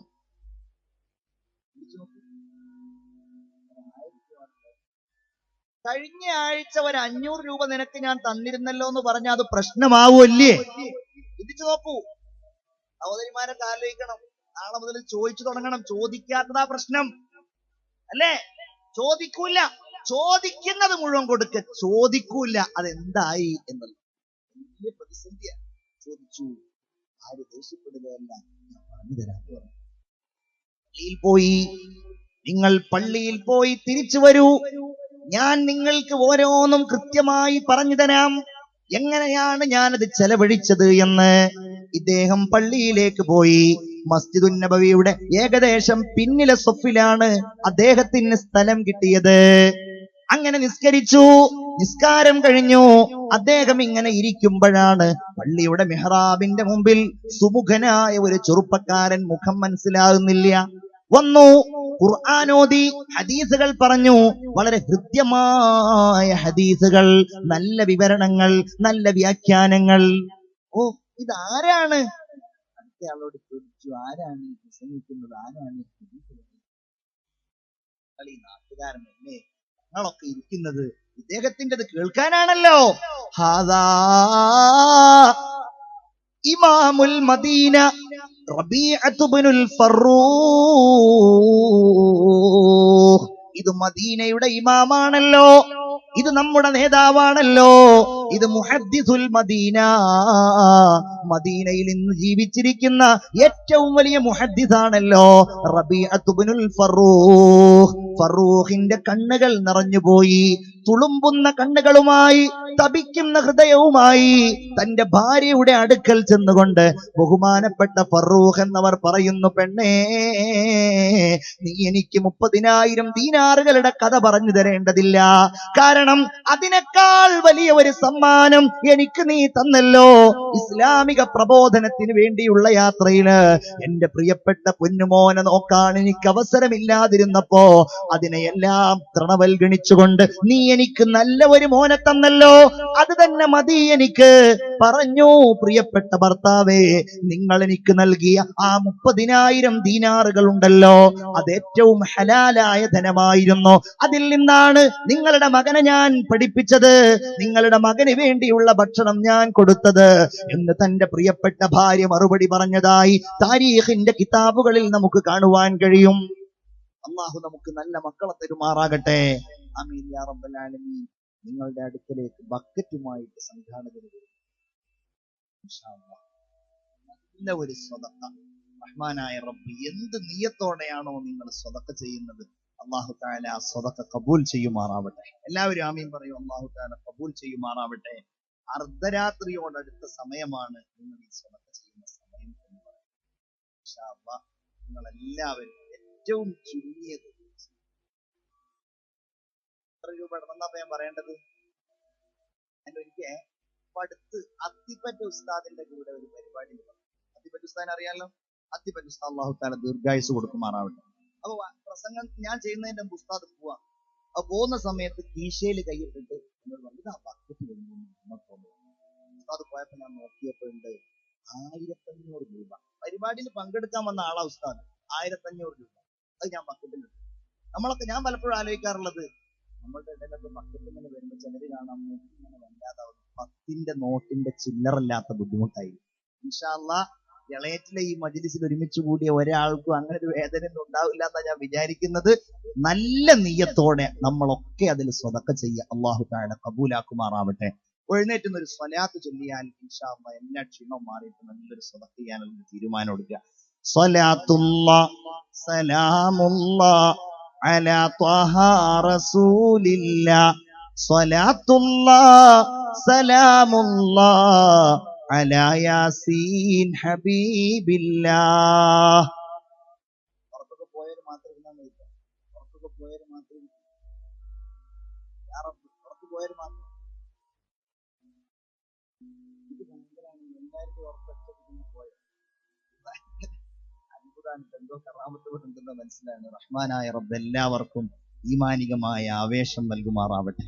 ചിന്തിക്കൂ നിങ്ങൾ. അപ്പൊ നമ്മൾ തീരുമാനമെടുക്കുക, ഇൻഷാ അല്ലാഹ് പലിശയുമായുള്ള ബന്ധം എനിക്കിനി ഉണ്ടാവില്ല. ഒന്ന് ചിന്തിച്ചു നോക്കൂ.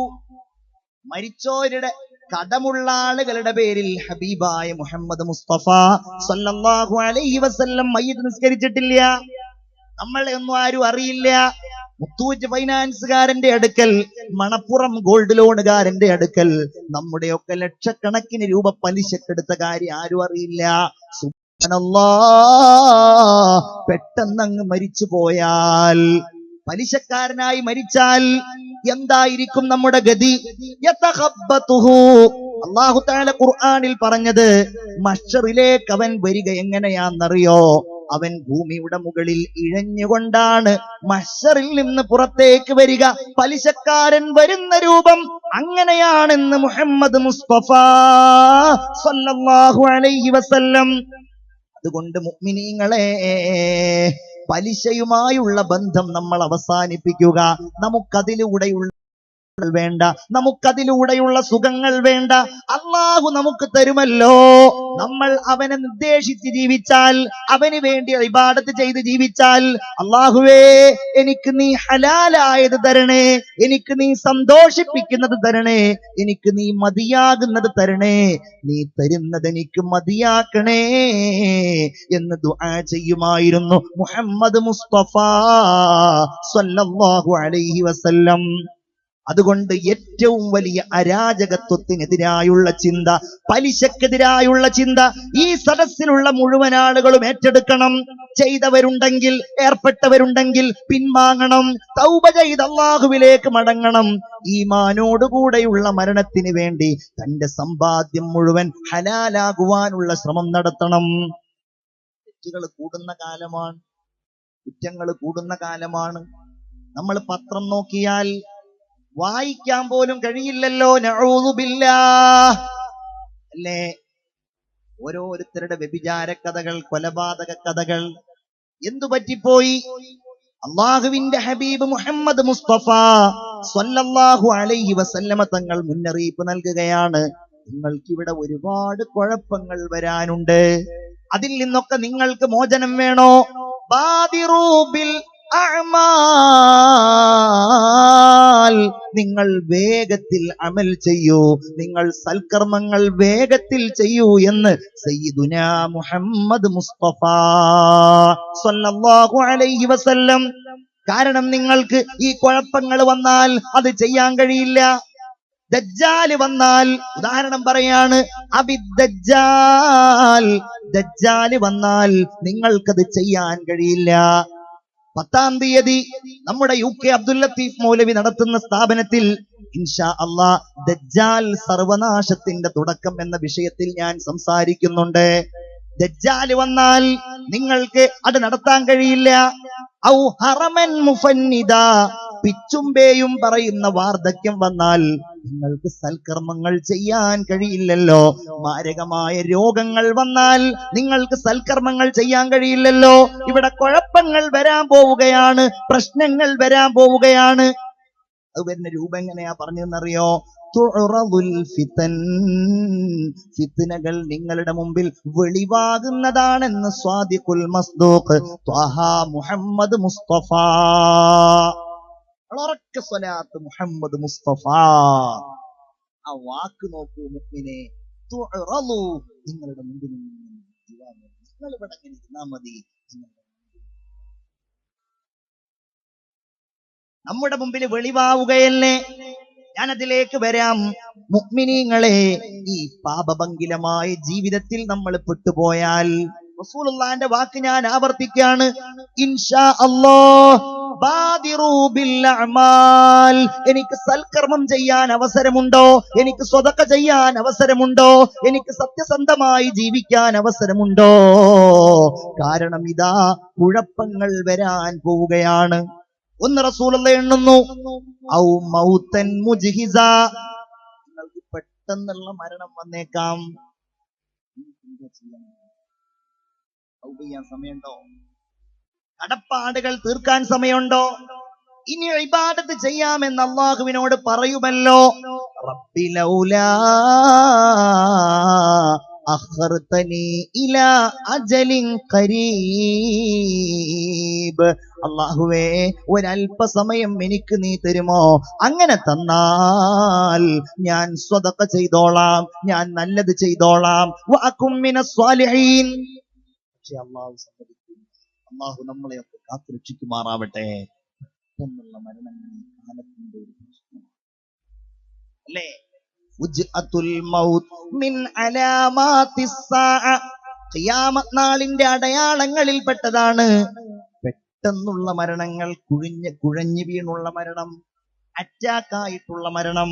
രോഗം വരുന്നു, പെട്ടെന്ന് മരിക്കുന്നു, ഇരുന്ന ഇരിപ്പിൽ മരിച്ചു പോകുന്നു.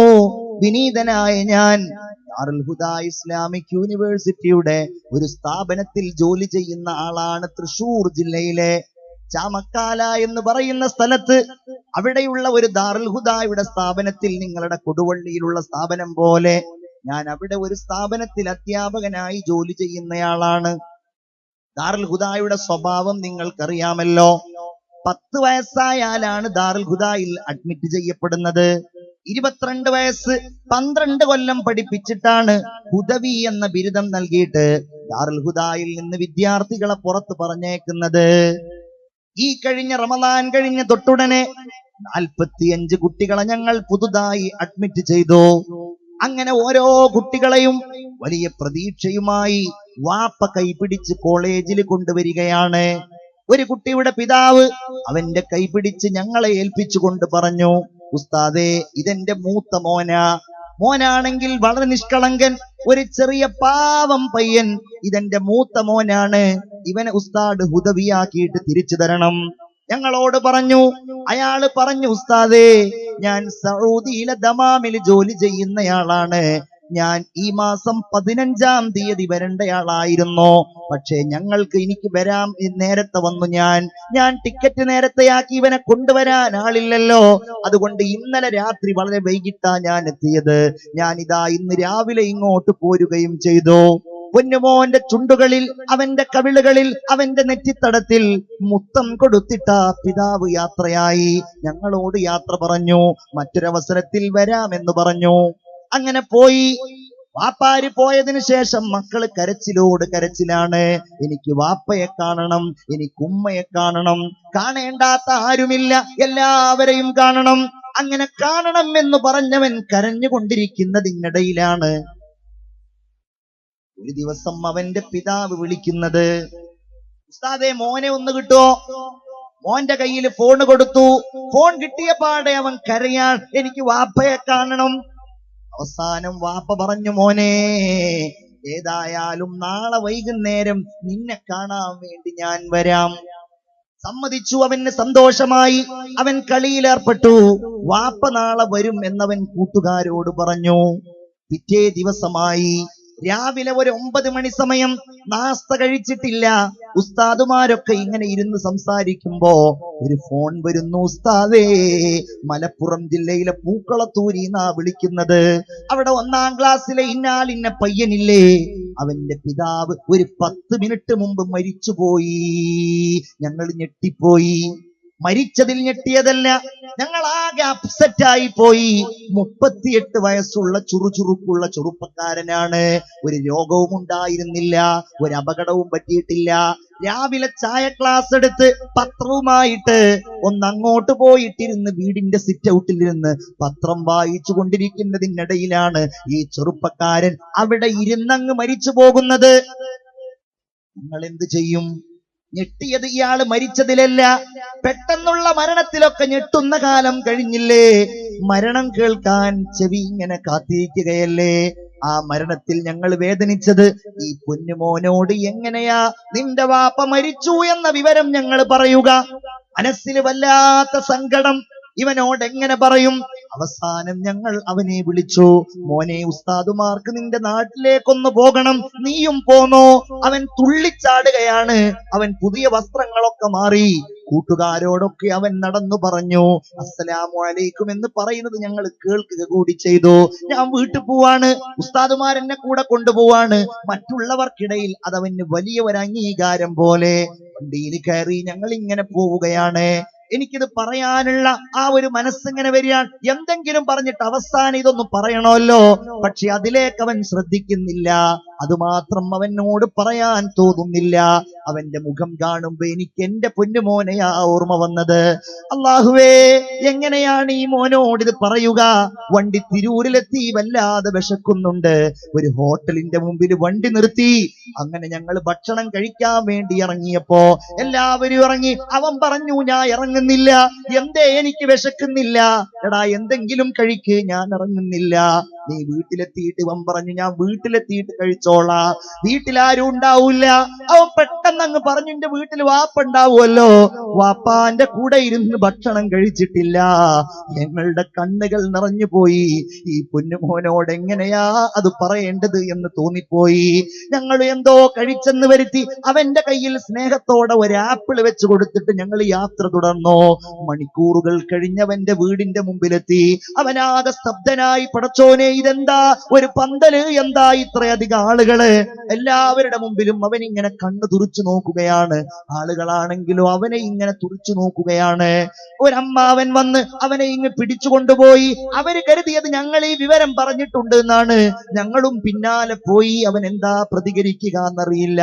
വീടിന്റെ പൂമുഖത്തേക്ക് കാലെടുത്ത് വെച്ചപ്പോ അവനാകെ ഞെട്ടുന്നുണ്ട്. സുബ്ഹാനല്ലാഹ്, ഇതാരാ മരിച്ചു കിടക്കുന്നത്? അറിയില്ല, ആരാന്നറിയില്ല. ഞങ്ങളെല്ലാവരും ആ കുഞ്ഞു മുന്നിലുണ്ട്. ഞങ്ങൾ ഇങ്ങനെ പോയിട്ട് ആ മരിച്ചു കിടക്കുന്ന മയ്യത്തിന്റെ മുമ്പിലെത്തിയപ്പോ ആ മയ്യത്തിന്റെ മുഖം കാണിച്ചു കൊടുക്കുന്നയാള് ആ തുണിയങ്ങ് മാറ്റിയപ്പോൾ സുബ്ഹാനല്ലാഹ്, വൈകുന്നേരം തന്നെ കാണാൻ വരാമെന്ന് പറഞ്ഞ ആരുടെ കൂടെ ഇരുന്ന് ഭക്ഷണം കഴിക്കാനാണോ താൻ തിരൂരിൽ നിന്ന് ഭക്ഷണം കഴിക്കാതെ വീട്ടിലേക്ക് വന്നത്? ആ പൊന്നുപ്പ മരിച്ച് മയ്യത്തായി കിടക്കുന്നത് കണ്ടപ്പോ ആ പൊന്നുമോന് വാവിട്ട് നിലവിളിച്ചത് എന്റെ ജീവിതത്തിൽ എനിക്കൊരിക്കലും മറക്കാൻ പറ്റാത്ത കാഴ്ചയാണ്. അള്ളാഹു ആ ചെറുപ്പക്കാരന് പുറത്തു കൊടുക്കുമാറാകട്ടെ. അള്ളാഹു ആ കുഞ്ഞിനെ നല്ല പ്രഗത്ഭനായ ഒരു ഹുദവിയാക്കി അള്ളാഹു മാറ്റിക്കൊടുക്കുമാറാകട്ടെ. മുഅ്മിനീങ്ങളെ, പെട്ടെന്നുള്ള മരണം വന്നു കഴിഞ്ഞാൽ പിന്നെ അമല് ചെയ്യാൻ അവസരമില്ല, പിന്നെ സൽക്കർമ്മങ്ങൾ ചെയ്യാൻ അവസരമില്ല. അതുകൊണ്ട് റസൂലുള്ള പറയാണ്, ബാദിറൂ ബിൽ അഅമാൽ, നിങ്ങൾ സൽക്കർമ്മങ്ങൾ വേഗം അനുഷ്ഠിച്ചോളൂ. ഖിയാമത്ത് അടുക്കുമ്പോ എല്ലാ ഹറാമുകളും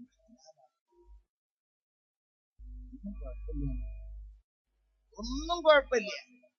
ലയകൂനന്ന ഫീ ഉമ്മതി അഖ്വാം, എന്റെ സമുദായത്തിന്റെ മേൽ ഒരു സമുദായം വരാനുണ്ട്.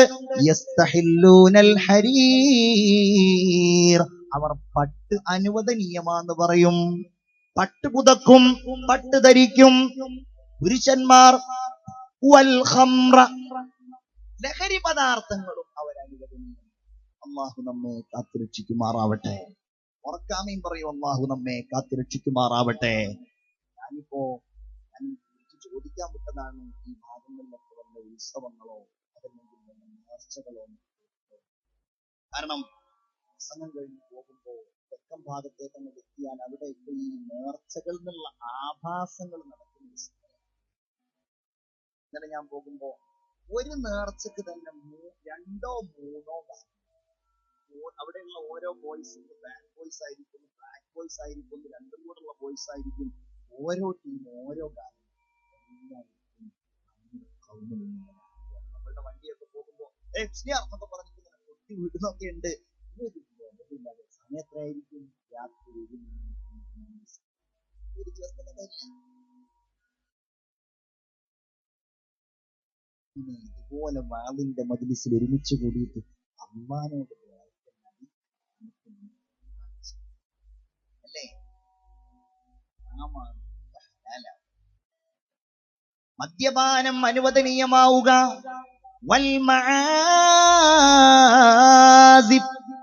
അനാവശ്യമായ രീതിയിലുള്ള സംഗീതങ്ങൾ നിഷിദ്ധമാവുക. നന്മയുടെ സംഗീതത്തെയല്ല, നന്മയുടെ സ്വരങ്ങളെയല്ല, നല്ല ചിന്തകൾ മനസ്സിന്റെ കൽബിന്റെ ഉള്ളിലേക്ക് കടക്കുന്ന വിചാരങ്ങളെയല്ല ഞാൻ സൂചിപ്പിക്കുന്നത്. ഹറാമായവ, തെറ്റായവ, കുടിലമായ ചിന്തകൾ നൽകുന്നവ. ചിന്തിച്ചു നോക്കൂ നിങ്ങൾ, അങ്ങനെയുള്ള ഒരു സമുദായം വരാനുണ്ട് എന്ന് സയ്യിദുനാ മുഹമ്മദ് മുസ്തഫ സല്ലല്ലാഹു അലൈഹി വസല്ലം. എന്റെ സഹോദരിമാരെ, നമ്മൾ ഗൗരവത്തോടെ ആലോചിക്കേണ്ടതാണ്. അള്ളാഹുവിന്റെ റസൂല് പറയുകയാണ്, എന്റെ സമുദായത്തിൽ 2 വിഭാഗം ആളുകൾ വരാനുണ്ട്. 2 വിഭാഗം ആളുകൾ. ആ 2 വിഭാഗമുണ്ടല്ലോ, ലം അറഹുമാ, അവരെ ഞാൻ കണ്ടിട്ടില്ല, അല്ലെങ്കിൽ അവരെ ഞാൻ എന്റെ കണ്ണുകൊണ്ട് കാണാതിരിക്കട്ടെ. സയ്യിദുനാ മുഹമ്മദ് മുസ്തഫ. ഒന്നാമത്തെ വിഭാഗം ഏതാണെന്നറിയോ? ക്രൂരന്മാരായ ഭരണാധികാരി എന്ന് പറഞ്ഞാൽ വെറും MLA, MP, മന്ത്രി, മുഖ്യമന്ത്രിമാരല്ല, ഇവരല്ല. ഇവരല്ല. പിന്നെയോ എല്ലാവരും, ഓരോരുത്തർക്കും ഓരോ. ഉദാഹരണത്തിന് പോലീസ് ഉദ്യോഗസ്ഥർ, അതുപോലെ ഏത് രംഗത്തൊരു പഞ്ചായത്ത് മെമ്പർ ആയാലും, അതല്ലെങ്കിൽ ഒരു സംഘടനയുടെ നേതാവായ ഒക്കെ ഒരു ഭരണത്തിന്റെ തലമുണ്ട്. അവിടെ ക്രൂരത കാണിക്കുക, അവിടെ അനീതി കാണിക്കുക, അവിടെ പക്ഷപാതിത്വം കാണിക്കുക, അവിടെ അഴിമതി കാണിക്കുന്ന ഭരണാധികാരികൾ നാളിന്റെ അടയാളമാണെന്ന് മുഹമ്മദ് മുസ്തഫ സല്ലല്ലാഹു അലൈഹി വസല്ലം. സർക്കാർ ജോലി ചെയ്യുന്ന ആളുകളൊക്കെ വളരെ ഈമാനോടുകൂടെ ഇരിക്കണം. എനിക്ക് പരിചയമുള്ള ഒരുപാട് പോലീസ് ഉദ്യോഗസ്ഥന്മാരുണ്ട്. അൽഹംദുലില്ലാഹ്, ആലുവയിലെ എന്റെ പള്ളി, അതിന്റെ തൊട്ടടുക്കൽ പോലീസ് സ്റ്റേഷനാണ്. ഒരുപാട് പോലീസ് ഉദ്യോഗസ്ഥന്മാർ എന്റെ സുഹൃത്തുക്കളായിട്ടുണ്ട്. ഞാൻ ഇടയ്ക്കിടയ്ക്ക് അഴിമതിയെ കുറിച്ച് പറഞ്ഞ് അൽഹംദുലില്ലാഹ് എന്നോട് പോലീസുകാര് പറയാറുണ്ട്, ഉസ്താദേ, പഴയ കാലത്ത് ഓരോ ദിവസവും ഞങ്ങൾക്ക് ഇത്ര പൈസ കിട്ടിയിരുന്നു. ഉദാഹരണമായിട്ട് പാസ്പോർട്ട് വെരിഫിക്കേഷന് വേണ്ടി പോയാൽ എല്ലാ വീട്ടിൽ നിന്നും 100, 150, 200.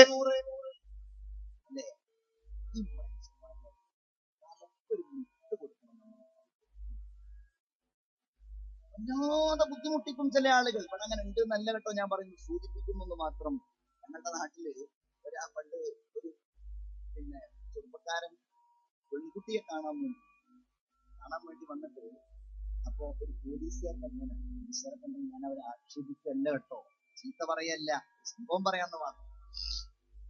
അങ്ങനെ പോലീസുകാരൻ അങ്ങനെ വാപ്പ കണ്ടീഷൻ കഴിഞ്ഞിട്ട് കല്യാണം മനസ്സിലായി ഇതാണല്ലോ, ഇയാള് വന്ന ആളാന്നുള്ളത് എല്ലാവർക്കും മനസ്സിലായി. ഒരു മനസ്സിലായോ? പറഞ്ഞു, മോനെ മനസ്സിലായോന്നോ? നിനക്ക് തരാനുള്ള 100 വേണ്ടി ഞാൻ 4-5 വീട്ടിൽ നടന്നത് എനിക്കല്ലേ അറിയൂ എന്ന് പറഞ്ഞു. കൊടുക്കുന്നത് ഒഴിവാക്കണം, വാങ്ങുന്നതും. അതൊക്കെയാണ് അരാജകത്വത്തിനെതിരെ പറയുന്നത്. 100 കൈക്കൂലിയാണ്, അത് മേടിക്കുന്ന അതും അഴിമതിയാണ്, അത് 10,000 ആണെങ്കിൽ അതുമാണ്. എന്തൊരു അവസ്ഥയാണ് നമ്മുടെ നാടുകളിൽ നടക്കുന്നത്. സയ്യിദുനാ ഉമർ ഇബ്നുൽ ഖത്താബ് ഒരിക്കലാണ് നടന്നു പോകുന്ന സമയത്ത് അദ്ദേഹത്തിന്റെ സമകാലികനാണ് മസ്ലമ റളിയല്ലാഹു അൻഹു. മസ്ലമയോട് ചോദിച്ചു, മസ്ലമ, ഞാൻ ഇപ്പൊ ഭരണാധികാരിയൊക്കെ ആണല്ലോ, എങ്ങനെയുണ്ട് എന്റെ ഭരണം? മസ്ലമ പറഞ്ഞു, ഭരണം എങ്ങനെ ഉണ്ടെന്നോ, ഒരു കാര്യം ചെയ്യ്, ഇന്ന് വൈകുന്നേരം എന്റെ വീട്ടിൽ നിന്ന് വാ. ഉമർ ചെന്നു. കാര്യമായിട്ടുള്ള ഒരു ഒരു വിലയിരുത്തലൊക്കെ ഉണ്ടാകും എന്ന് പ്രതീക്ഷിച്ചിട്ടാണ് ചെന്നപ്പോൾ 1 മിനിറ്റ് എന്ന് പറഞ്ഞു.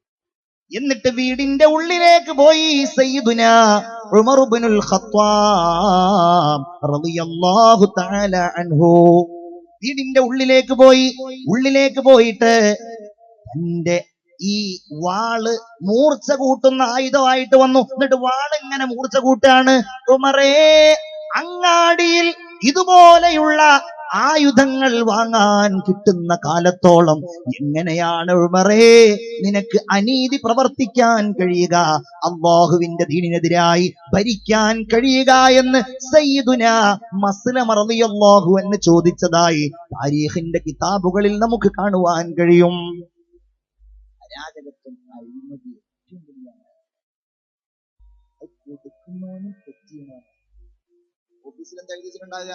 ഈ കൈക്കൂലി വാങ്ങുന്നത് മാത്രമല്ലല്ലോ, പിന്നെന്താ കൈക്കൂലി കൊടുക്കുന്നതും വാങ്ങുന്നതും ഓഫർ ചെയ്യുന്നതും അതുമായിട്ട് ബന്ധപ്പെടാൻ വേണ്ടി ശ്രമിക്കുന്നതും അത്തരം രംഗങ്ങളിലൊക്കെ ജോലി ഹറാമായിട്ട് നമ്മൾ നടന്നാൽ ഒന്നുകിൽ നമ്മുടെ വീട്ടിൽ, കുടുംബത്തിൽ, രോഗം, മക്കളെ ഞാൻ അനുഭവങ്ങളിലേക്ക് കടന്നാൽ നമുക്ക് ഒരുപാട് ഒരു വല്ലാത്തൊരു അലോസരം തോന്നിക്കുന്നത് മനസ്സിൽ മുഅ്മിനീങ്ങളെ, റസൂലുള്ള പറയാണ്, രണ്ടാമത്തെ വിഭാഗം ഏതാണെന്നറിയോ? വനിസാ, രണ്ടാമത്തെ വിഭാഗം പെണ്ണുങ്ങളാണ്. എങ്ങനെയുള്ള പെണ്ണുങ്ങൾ? കാസിയാത്തുൻ, അവര് വസ്ത്രം ധരിച്ചിട്ടുണ്ട്, പക്ഷേ ആരിയാത്തുൻ, അവര് നഗ്നരാണ്. സഹോദരിമാരെ, നമ്മൾ ഇങ്ങനെയുള്ളവരാകരുത്. പകുതി വസ്ത്രം ധരിച്ചിട്ടുണ്ട്, പകുതി ധരിച്ചിട്ടില്ല, പകുതി തുറന്നിട്ടിട്ടുണ്ട്, അല്ലെങ്കിൽ അകം കാണുന്ന വസ്ത്രം ധരിച്ചിട്ടുണ്ട്. ആരിയാത്തുൻ മായിലാത്തുൻ മുമീലാത്ത്, അന്യ പുരുഷന്മാരെ ആകർഷിക്കാൻ വേണ്ടി അങ്ങോട്ടും ഇങ്ങോട്ടും ചാഞ്ഞും ചെരിഞ്ഞും നടക്കുന്നവരാണവർ. അവരുടെ തലമുടിയാണെങ്കിലോ കെട്ടിവെച്ചിരിക്കുന്നത് ഒട്ടകത്തിന്റെ പൂഞ്ഞ പോലെയാണ്. നമ്മുടെ മക്കൾ ഇങ്ങനെ ആവാൻ പാടില്ല.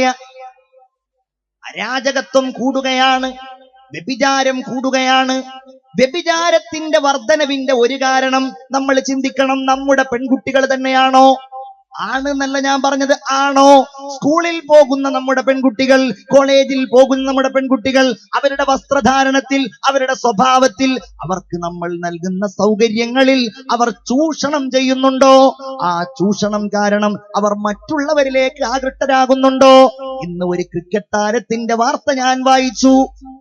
ഹാഷിം അംല, അയാൾ ഏത് രാജ്യക്കാരനാണ് എനിക്കറിയില്ല. ഏത് രാജ്യക്കാരൻ?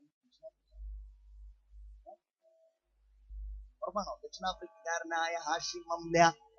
ഞാൻ വായിച്ചതാണ് ഇന്ന്.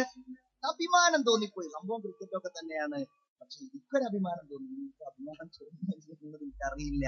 അഭിമാനം തോന്നാനുള്ള കാരണം, ഒരു പത്രപ്രവർത്തക, അതും ഇന്ത്യക്കാരിയായ പത്രപ്രവർത്തകർ ചെന്നപ്പോൾ, അഭിമുഖത്തിന് വേണ്ടി ചെന്നപ്പോൾ ഹാഷിം അംല പറഞ്ഞു, നന്നായിട്ട് വസ്ത്രം ധരിച്ചു. നാളത്തെ പത്രത്തിൽ മിക്കവാറും ഓൺലൈനിലാണ് വായിച്ചത്. അഭിമാനം തോന്നിയില്ലേ? എന്തുകൊണ്ടെന്നാൽ അത് വ്യക്തി സ്വാതന്ത്ര്യമല്ല. അതാണോ വ്യക്തി സ്വാതന്ത്ര്യം? ഇഷ്ടമുള്ളതുപോലെ അഴിച്ചിട്ടോ ഉടുക്കാതെയോ. എന്റെ പ്രിയപ്പെട്ടവരെ, നമ്മുടെ വ്യക്തി സ്വാതന്ത്ര്യം ദീൻ പറയുന്നതാണ്, ദീൻ കൽപ്പിക്കുന്നതാണ്, ദീനിന്റെ നിയമങ്ങളാണ്. അത് സ്വീകരിക്കാൻ നമ്മൾ എന്നൊരുക്കമാവുന്നോ, അല്ലാഹുവിന്റെ സഹായം നമുക്കുണ്ടാകും. അതിനെ ഒഴിവാക്കാൻ നമ്മൾ എന്ന് തയ്യാറാകുന്നോ, ലാ യദ്ഖുൽനൽ ജന്നാ വലാ യജിദ്ന റിഹഹാ, അവര് സ്വർഗത്തിൽ കടക്കൂല. അള്ളാഹുവിന്റെ ഹബീബ് മുഹമ്മദ് മുസ്തഫ സ്വല്ലല്ലാഹു അലൈഹി വസല്ലം അവര് സ്വർഗത്തിൽ കടക്കൂല. വലാ യജിദ്ന റിഹഹാ, ആ സ്വർഗത്തിന്റെ സുഗന്ധം പോലും അവരെത്തിക്കുകയില്ല. സയ്യിദുനാ മുഹമ്മദ് മുസ്തഫ സ്വല്ലല്ലാഹു അലൈഹി വസല്ലം. സ്നേഹമുള്ളവരെ, എന്തേ ഈ അരാജകത്വം വർദ്ധിക്കാനുള്ള കാരണം? ഒരു കാര്യം കൂടെ സൂചിപ്പിച്ച് ചെറിയ ഒരു ദുആയോടുകൂടെ ഇൻഷാ അല്ലാഹ് നമുക്ക് ഈ മജ്ലിസ് ഇന്ന് താൽക്കാലികമായി പിരിയാം. സമയം ഒരുപാടായി. ബിസ്മില്ലാഹിർ റഹ്മാനിർ റഹീം. വമിനൻ നാസി മൻ യശ്തരി ലഹ്വൽ ഹദീസ് ليضل عن سبيل الله بغير علم ويتخذها هزوا أولئك لهم عذاب مهين. സൂറത്തുൽ ലുഖ്മാനിന്റെ 6-ാമത്തെ ആയത്താണ്. കേൾക്കണ്ടേ നിങ്ങൾ? ഇവിടെ പറഞ്ഞോട്ടെ. ഇൻഷാ അല്ലാഹ് അല്ലാഹു തആല നാഫിയായ ഇൽമു തരുമാറാകട്ടെ. ഉറക്കാമീൻ പറയൂ. അല്ലാഹു ഇൽമു തരുമാറാകട്ടെ.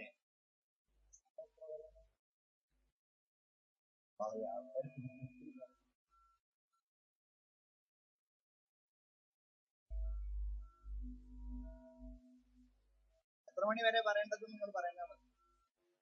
അല്ലാഹുവേ, പറഞ്ഞ ആളെ ചീത്ത പറയണ്ടല്ലോ. ഇൻഷാ അല്ലാഹ്. അപ്പൊ ഇൻഷാ അല്ലാഹ് നമുക്ക് പറയാം. അല്ലാഹു തആല തൗഫീഖ് നൽകുമാറാകട്ടെ. ഞാൻ 2 മണിക്കൂർ ഇവിടെ പരിഗണിച്ചിട്ട് മതി. 1.5 മണിക്കൂർ 1.5 മണി എന്ന് പറയാറ്. അല്ലാഹു നാഫിയായ ഇൽമു തരുമാറാകട്ടെ. ഖുർആൻ ഇങ്ങനെ ജനങ്ങൾ ധാരാളമായി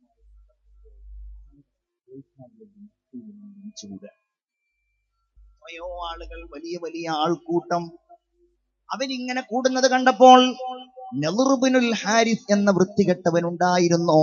അവൻ കരുതി ഈ ഖുർആനിനെതിരെ മറ്റെന്തെങ്കിലും ചെപ്പടി വിദ്യ കൊണ്ടുവരണമല്ലോ. അതിനുവേണ്ടി അവൻ ഷാമിലേക്ക് പോയി, അഥവാ ഫലസ്തീനിലേക്ക് പോയി. അവിടെ ചെന്നപ്പോൾ അവൻ കാണുകയാണ്, ആൾക്കൂട്ടത്തിനിടയിൽ നിന്നുകൊണ്ട് ചില പെൺകുട്ടികൾ ഡാൻസ് ചെയ്യുന്നു, പാട്ടുപാടുന്നു. ഇവരോട് ഇവൻ കരാറുറപ്പിച്ചു. ചോദിച്ചു, നിങ്ങൾക്ക് എന്താണ് വേണ്ടതെങ്കിൽ തരാം. അവർ പണം പറഞ്ഞു. ആ പണത്തിനുറപ്പിച്ച് അവരെല്ലാവരും കൂടെ മക്ക സംഗീതത്തിന്റെ ലോകമാണ്. ആളുകൾ ഈ പാട്ട് കേൾക്കാൻ വേണ്ടി കൂടി ഖുർആനിൽ നിന്നകന്നു. റസൂലുള്ളാഹിക്ക് ഇത് സങ്കടമായപ്പോൾ അല്ലാഹു അതിനെക്കുറിച്ച് പറഞ്ഞ കാര്യമാണ്, വമിനൻ നാസി മൻ യശ്തരി ലഹ്വൽ ഹദീസ്. വിനോദ സംസാരങ്ങൾ പണം കൊടുത്തു വാങ്ങുന്ന ആളുകൾ ജനങ്ങൾക്കിടയിലുണ്ട്. പണം കൊടുത്തു വാങ്ങുന്ന ആളുകൾ അവർക്കറിവില്ലാതെ. എന്താണ് അവരുടെ ലക്ഷ്യമെന്നറിയോ? ലിയുദില്ല അൻ സബീലില്ലാഹ്. അല്ലാഹുവിന്റെ മാർഗത്തിൽ നിന്ന് ആളുകളെ വഴിതെറ്റിക്കുക എന്നതാണല്ലോ അവരുടെ ലക്ഷ്യം. ഉലൈക ലഹും അദാബും മുഹീൻ. അവർക്ക് വേദനാജനകമായ ശിക്ഷയുണ്ട്. ഇത് സൂറത്തുൽ ലുഖ്മാനിന്റെ 6-ാമത്തെ ആയത്ത്. ഏതാണ്? ജനങ്ങൾക്കിടയിൽ വിനോദ സംസാരങ്ങൾ പണം കൊടുത്തു വാങ്ങുന്നു. നമ്മൾ ഇന്ന് വാങ്ങുന്ന വിനോദ സംസാരങ്ങൾ നമ്മുടെ വീടുകളിലുള്ള പുരുഷ സമാധാനങ്ങളല്ലേ? അതിനെക്കുറിച്ച് അങ്ങനെ പറഞ്ഞുകൂടെ? ആധുനിക ഉലമാ പറയുന്നു, വിനോദത്തിന് വേണ്ടിയും ആനന്ദത്തിന് വേണ്ടിയും നമ്മൾ വാങ്ങുന്ന ഉപകരണങ്ങളെ കുറിച്ചാണ് ഇത് പറയുന്നത്. അതിന്റെ ലക്ഷ്യം എന്താണ്? ലിയുദില്ല അൻ സബീലില്ലാഹ്. അല്ലാഹുവിന്റെ മാർഗത്തെ തൊട്ട് ആളുകളെ വഴിതെറ്റിക്കുക എന്നുള്ളതാണ്. ഉദാഹരണമായിട്ട് സിനിമ കാണുക, സീരിയൽ കാണുക. വിചാരിച്ചിരുന്നത് ഈ സീരിയൽ ഒന്നും കാണുന്ന ആള് എല്ലായിടത്തും ആള് പറയാൻ പോയാലും പറയും, ഈ പെണ്ണുങ്ങൾ സീരിയൽ കാണുന്നതിനെ കുറിച്ച് പറയാൻ. അപ്പൊ ഞാൻ വിചാരിച്ചിരുന്നു ആണുങ്ങൾ സീരിയൽ കാണുന്നു.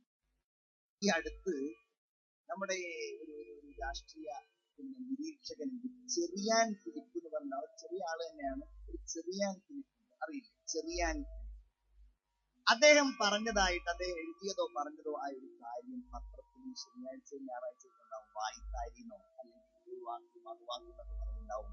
അതിലുണ്ടായിരുന്നു അദ്ദേഹം പറയാണ്, കെ കരുണാകരൻ മുഖ്യമന്ത്രിയായിരിക്കുന്ന കാലത്ത് കുറച്ചു കാലം എല്ലാ ദിവസവും അദ്ദേഹം വളരെ നേരത്തെ എല്ലാ പരിപാടിയും 6 മണിക്ക് ക്ലോസ് ചെയ്ത് വീട്ടിൽ വരും. ഇതെന്തു പറ്റി ലീഡർക്ക്? കാരണം 12 മണിയായാലും 1 മണിയായാലും ഒന്നും പരിപാടിക്ക് യാതൊരു മുടക്കമില്ലാത്ത ലീഡർ എല്ലാ ദിവസവും 6 മണിക്ക് വരികയാണ്. അന്വേഷിച്ച് നോക്കി. പത്മജ എന്ന മോളോട് ചോദിച്ചപ്പോഴാണ് മോള് പറഞ്ഞത്, അച്ഛൻ സ്ത്രീജന്മോ അതേതോ ഒന്ന് സ്ത്രീജന്മാൻ തോന്നുന്നുണ്ട്, അല്ലെങ്കിൽ ചർച്ചയൊന്നും വേണ്ട, അത് വല്ലാതെ കണ്ടുകൊണ്ടിരിക്കുന്നുണ്ട്. അതൊരു കുറ്റമായിട്ടല്ല ഞാൻ പറയുന്നത്. നാട് ഭരിക്കുന്ന ഒരാൾക്ക് പോലും സീരിയലിൽ ഇത്ര വലിയ സ്വാധീനം.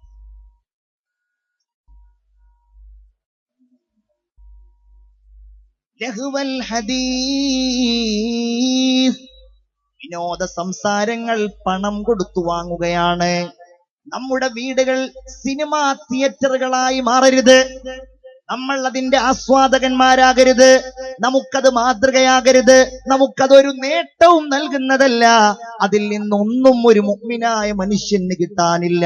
ഒരു മുഅ്മിനായ മനുഷ്യൻ അന്വേഷിക്കേണ്ടത് മുത്തുനബിയെയാണ്, സ്വഹാബികളെയാണ്, ആലിമീങ്ങളെയാണ്, തബഉ താബിഈങ്ങളെയാണ്. അത് കാണാനും ആസ്വദിക്കാനുമുള്ള മനസ്സിന്റെ അദമ്യമായ മോഹമുണ്ടല്ലോ. അല്ലാഹു തമ്പുരാന്റെ മുമ്പിൽ നമ്മൾ എത്തിപ്പെട്ടാൽ, ഭയവിഹ്വലരായി റബ്ബിന്റെ മുമ്പിൽ നമ്മൾ നിൽക്കുമ്പോ അവൻ നൽകിയ അനർഘമായ സമയത്തെ നമ്മൾ എങ്ങനെ ചെലവഴിച്ചു എന്ന് നമ്മോട് ചോദിക്കുമ്പോ, സിനിമ കണ്ട് സീരിയൽ കണ്ട് ചെലവഴിച്ചു എന്ന് മറുപടി പറഞ്ഞാൽ റഹ്മാനായ റബ്ബിന്റെ പ്രതികരണം എന്താകും? അള്ളാഹു നൽകിയ കണ്ണുകൾ കൊണ്ട് ഈ ഹറാമുകൾ കണ്ട്, അള്ളാഹു നൽകിയ ഹൃദയം കൊണ്ട് ഈ ഹറാമുകൾ ആസ്വദിച്ച് ചിരിച്ച് അതുമായി ബന്ധപ്പെട്ട് ജീവിച്ചാൽ മുഅ്മിനീങ്ങളെ, എന്താണ് ദുനിയാവിലും ആഖിറത്തിലും നമുക്കുണ്ടാവുക എന്ന് തീരുമാനിച്ച് അതിൽ നിന്ന് വിട്ടു നിൽക്കണം എന്നാണ് എനിക്ക് സൂചിപ്പിക്കുവാനുള്ളത്. അതിനുവേണ്ടി പണം കൊടുക്കുക, അങ്ങനെയാവരുത്. ടി വി എല്ലാവരും എടുത്തു കളയണോന്ന് പറഞ്ഞാൽ അതൊരിക്കലും പ്രാവർത്തികമാവില്ല എന്നുള്ള കാര്യം ഉറപ്പാണ്. അതുകൊണ്ട് അങ്ങനെ ഞാൻ പറയുന്നില്ല. പക്ഷേ നമ്മളത് അല്ലേ, നമ്മൾ നിയന്ത്രിച്ചാലേ നമ്മുടെ മക്കൾ ഈ ആസ്വാദനത്തിൽ നിന്ന് മക്കളുടെ പഠനം മറ്റുമൊക്കെ അങ്ങനെ തന്നെയാണ് അല്ലേ. ഭാര്യയും ഭർത്താവും അവിടെ ഒരുമിച്ചിരുന്ന് ഇങ്ങനെ കാണുകയാണ്, മോൻ വന്ന ഇടയിലൂടെ നോക്കുന്നത്, ഇരുന്ന് പഠിക്കടാ, പോയിരുന്ന് പഠിക്കാനല്ലേ. മാതാവിനോടും പിതാവിനോടും അള്ളാഹു നമ്മുടെ മക്കളെയൊക്കെ സ്വാലിഹീങ്ങളാക്കി തരട്ടെ. ലഹുവൽ ഹദീസ്, ആ വീട്ടിലെങ്ങനെയാണ് റഹ്മത്തിന്റെ മലക്കുകൾ വരിക? വരണ്ടേ? തതനസ്സലു അലൈഹിമുൽ മലായിക, മരിക്കുന്ന സമയത്ത് അല്ലാഹുവിന്റെ മലക്കുകൾ വരണമെങ്കിൽ എന്റെ പ്രിയപ്പെട്ട മുഅ്മിനീങ്ങളെ, ഈമാനോടുകൂടെ നമ്മൾ അത്തരം കാര്യങ്ങളെ നമ്മൾ ഹറാമിന് വേണ്ടി വിനിയോഗിക്കാത്തവരാകണം. സിനിമ കാണാൻ വേണ്ടി, സീരിയൽ കാണാൻ വേണ്ടി നമ്മുടെ സമയം നമ്മൾ ചെലവഴിച്ചാൽ റബ്ബിന്റെ മുമ്പിൽ നമ്മൾ മറുപടി പറയേണ്ടി വരും. റസൂലുള്ള പറയാണ്, തുഅറദുൽ ഫിതൻ, ഫിത്നകൾ നിങ്ങളുടെ മുമ്പിൽ വെളിവാകുന്ന കാലഘട്ടമാണ്. അതെങ്ങനെയാണ്? മൊബൈൽ ഫോണുകൾ ഉണ്ടല്ലോ, അത് തന്നെയാണ് നമ്മുടെ എല്ലാ കുഴപ്പങ്ങളുടെയും.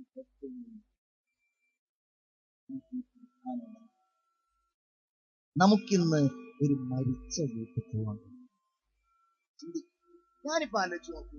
ഇപ്പൊ ഞാൻ ഈ വാള് പറയാൻ വേണ്ടിയിട്ട് ഇവിടെ വന്നിട്ട് എന്റെ കയ്യിൽ മൊബൈലുണ്ട് എന്ന് വാള് കേൾക്കായിരിക്കുമ്പോ നിങ്ങളൊക്കെ പറയും, ഒരു മനുഷ്യന് 2 കൽബല്ല കൊടുക്കത്തില്ലേ? ഒരു മണിക്കൂറാണെങ്കിൽ ഞാൻ അൽഹംദുലില്ലാഹ് ഈ കഴിയുന്ന തോന്നുന്നു എന്തായിപ്പോയി. കുറച്ച വീട്ടിലൊക്കെ ഉണ്ടല്ലോ പഴയ കാലത്തെ പോലെ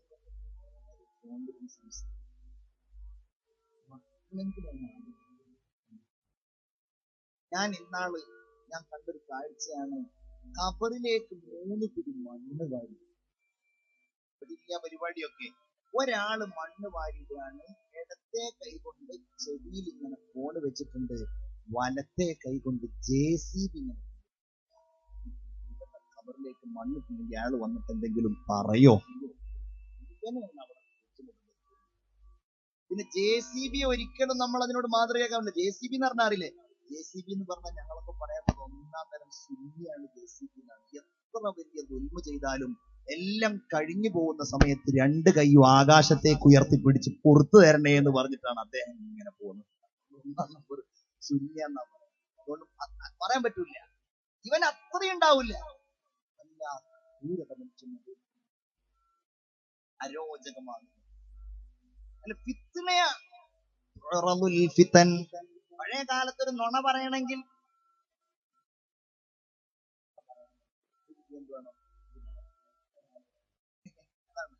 നുണ കേൾക്കാൻ ഒരാൾ വേണം, അത് പറയാൻ അങ്ങോട്ട് ചെല്ലണം, അല്ലെങ്കിൽ ഇങ്ങോട്ട് വരണം. വലിയ ബുദ്ധിമുട്ടാണ് ഒരു നുണ പറയണം. നുണ പറയണമെങ്കിൽ എവിടെ എത്തി? ഞാൻ കുന്നമംഗലെത്തി, രാമനാട്ടിലെത്തിയിട്ടുള്ളൂ. നുണ പറയണമെങ്കിൽ പറയാം, അല്ലേ? എന്തൊക്കെ നുണ ആരറിയുന്നു വഞ്ചിക്കാൻ? അല്ലാഹുവിന്റെ ഹബീബ് മുഹമ്മദ് മുസ്തഫ സല്ലല്ലാഹു അലൈഹി വസല്ലം പറഞ്ഞു, ആയത്തുൽ മുനാഫിഖി സലാസ. മുനാഫിഖായ മനുഷ്യന്റെ അടയാളങ്ങൾ മൂന്നെണ്ണമാണ്. ഇദാ ഹദ്ദസ കദബ.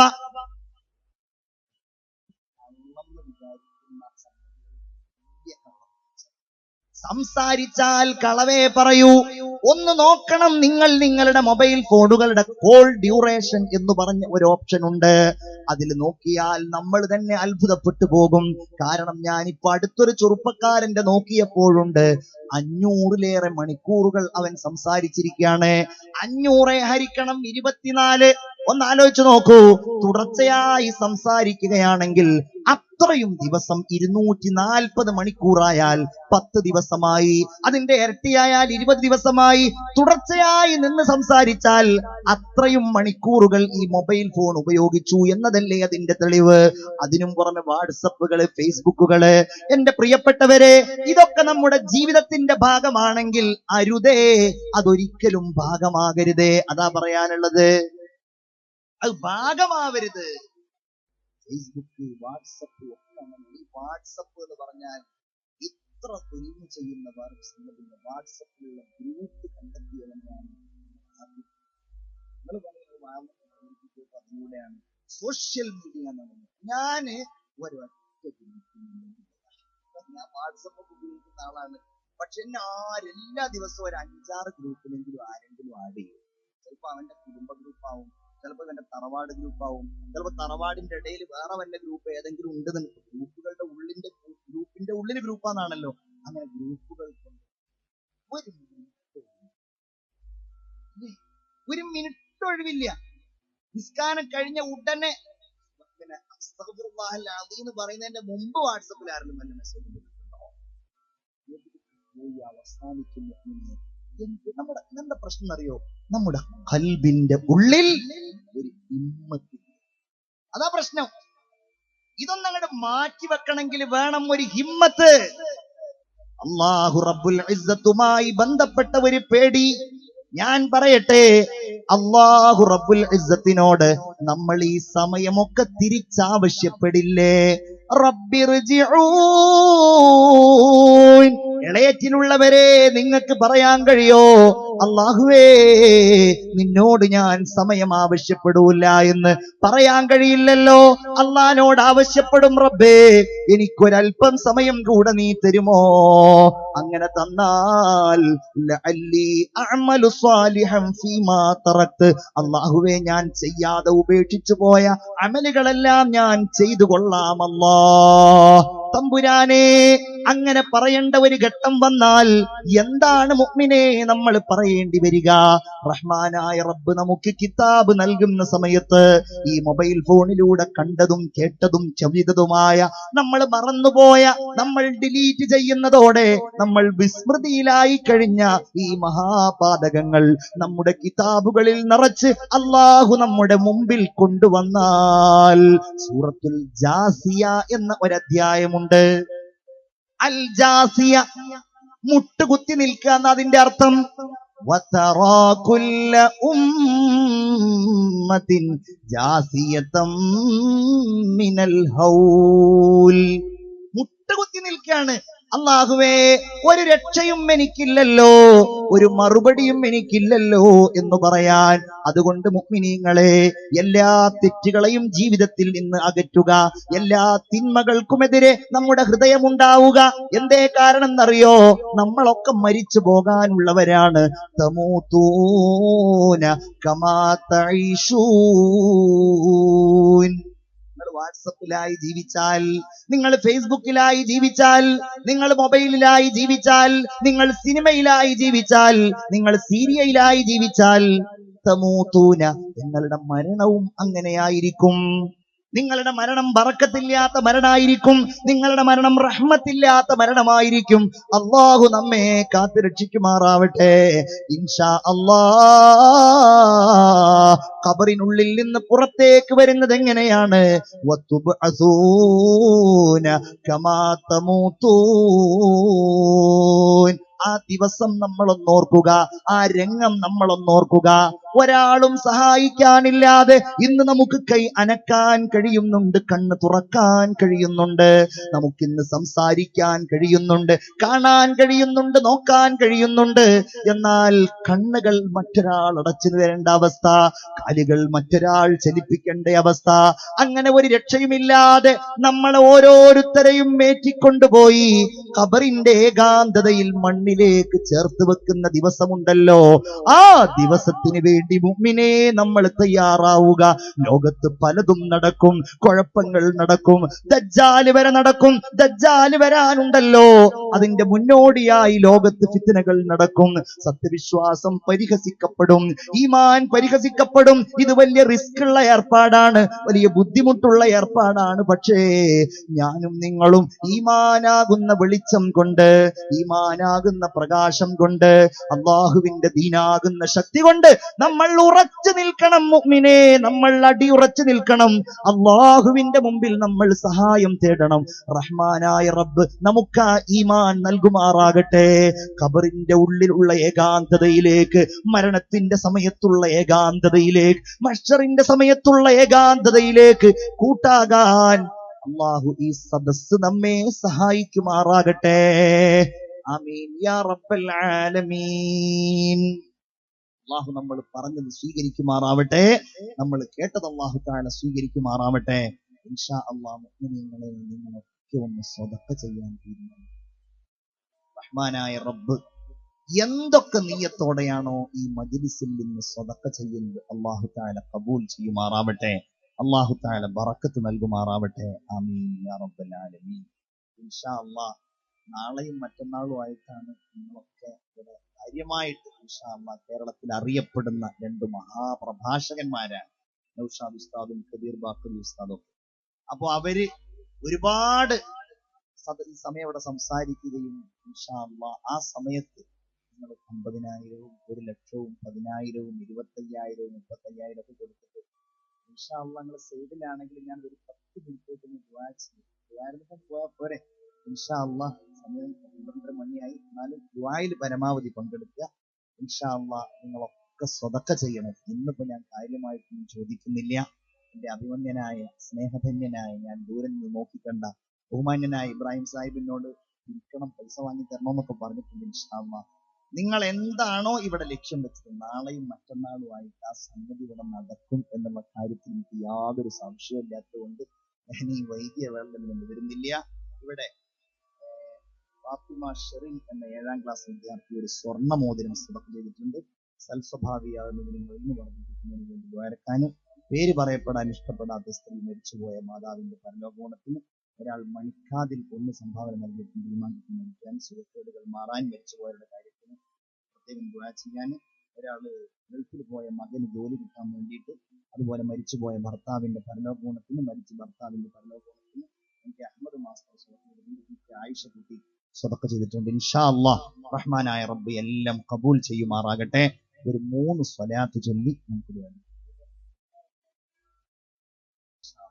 3 സ്വലാത്ത് എല്ലാവരും സല്ലല്ലാഹു അലാ മുഹമ്മദ് സല്ലല്ലാഹു അലൈഹി വസല്ലം സല്ലല്ലാഹു അലാ മുഹമ്മദ് സല്ലല്ലാഹു അലൈഹി വസല്ലം. اللهم صل على محمد يا رب صل على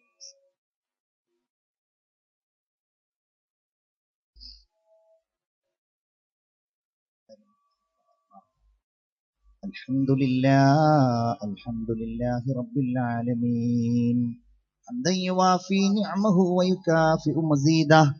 اللهم صل على سيدنا محمد وعلى آل سيدنا ومولانا وشفيعنا وحبيبنا محمد. അർഹമുർറാഹിമീനായ അൽ മലിക്കുൽ മുലൂക്കായ രാജസയ്യിദായ തമ്പുരാനെ, ഒരുപാട് കഷ്ടപ്പെട്ട് നിന്റെ ദീനിന്റെ മജ്‌ലിസിൽ വന്ന് ഒരുമിച്ച് കൂടി മണിക്കൂറുകളോളം ക്ഷമാശീലരായി ഇരുന്നവരാണ് ഞങ്ങളൊക്കെ. ഞങ്ങൾ അവസാനം നിന്നിലേക്ക് കൈ ഉയർത്തുന്നു റബ്ബേ, ഞങ്ങളെ നീ സ്വീകരിക്കണേ തമ്പുരാനെ. അല്ലാഹുവേ, ഈ സദസ്സിൽ ഒരുമിച്ച് കൂടിയത് നീ കബൂൽ ചെയ്യണേ അല്ലാ. അറിഞ്ഞും അറിയാതെയും ഞങ്ങളിൽ നിന്നും സംഭവിച്ച എല്ലാ ദോഷങ്ങളും നീ വിട്ടുപുറത്തു മാപ്പാക്കണേ തമ്പുരാനെ. അല്ലാഹുവേ, നീ ഞങ്ങളോട് ചെയ്യാൻ പറഞ്ഞ പലതും ഞങ്ങൾ ചെയ്തിട്ടില്ല, ചെയ്യരുത് എന്ന് പറഞ്ഞത് ഞങ്ങൾ ചെയ്തുകൊണ്ടേയിരിക്കുന്നു. നീ ഞങ്ങൾക്ക് പുറത്തു തരണേ അല്ലാ. നീ ഞങ്ങളോട് പൊറുക്കണേ അല്ലാ. നീ ഞങ്ങളുടെ കുറ്റങ്ങൾ മാപ്പാക്കണേ അല്ലാ. തമ്പുരാനെ, ഞങ്ങളുടെ ഉമ്മയും ബാപ്പയും മരിച്ചുപോയവർ ഈ മജ്‌ലിസിലുണ്ട്. അല്ലാഹുവേ, അവരുടെ ഖബർ നീ വിശാലമാക്കണേ റഹ്മാനേ. ഇന്ന് രാത്രി അവരുടെ ഖബറിൽ ഒരു പ്രകാശം നീ കൊടുക്കണേ അല്ലാ. അവരുടെ ഖബർ നീ സ്വർഗ്ഗ പൂങ്കാവനമാക്കണേ തമ്പുരാനെ. പടച്ച റബ്ബേ, ഞങ്ങളുടെ ഉമ്മയും ബാപ്പയും ജീവിച്ചിരിക്കുന്നവരാണ്. നീ ദീർഘായുസ് നൽകണേ അല്ലാ. ആരോഗ്യം നൽകണേ അല്ലാ. ആഫിയത്ത് നൽകണേ അല്ലാ. അവരോട് നീ കരുണ ചെയ്യണേ അല്ലാ. തമ്പുരാനെ, ഞങ്ങളുടെ ഭാര്യയ്ക്ക് നീ സന്തോഷം കൊടുക്കണേ റഹ്മാനെ. സമാധാനം കൊടുക്കണേ അല്ലാ. ശാന്തി കൊടുക്കണേ അല്ലാ. ഞങ്ങൾക്ക് വേണ്ടി അവർ സഹിക്കുന്ന ത്യാഗങ്ങൾക്ക് നീ പകരം കൊടുക്കണേ അല്ലാ. ഞങ്ങളെ അവർ സ്നേഹിക്കുന്നതിന് പകരം നീ സമാധാനം കൊടുക്കണേ അല്ലാ. തമ്പുരാനെ, ഒരുമിച്ച് ഹജ്ജ് ചെയ്യാനുള്ള അവസരം തരണേ നാഥാ. ഒരുമിച്ച് ഉംറ ചെയ്യാനുള്ള അവസരം തരണേ അല്ലാ. തമ്പുരാനെ, ഞങ്ങളുടെ മക്കളെ നീ സ്വാലിഹീങ്ങളായ മക്കളാക്കണേ തമ്പുരാനെ. ആലിമീങ്ങളാക്കണേ അല്ലാ. ഹാഫിളീങ്ങളാക്കണേ അല്ലാ. ഞങ്ങൾ മരിച്ചാൽ ഞങ്ങൾക്ക് മയ്യിത്ത് നിസ്കരിക്കാൻ കഴിയുന്ന ആൺമക്കളെ നീ തരണേ അല്ലാ. ഖുർആൻ ഓതാൻ കഴിയുന്ന മക്കളെ തരണേ തമ്പുരാനെ. അല്ലാഹുവേ, സന്താനങ്ങളില്ലാത്തവർ ഈ മജ്‌ലിസിൽ ഉണ്ടാകുമല്ലാ. സ്വാലിഹീങ്ങളായ മക്കളെ കൊടുക്കണേ തമ്പുരാനെ. ക്ഷമ കൊടുക്കണേ അല്ലാ. സഹനം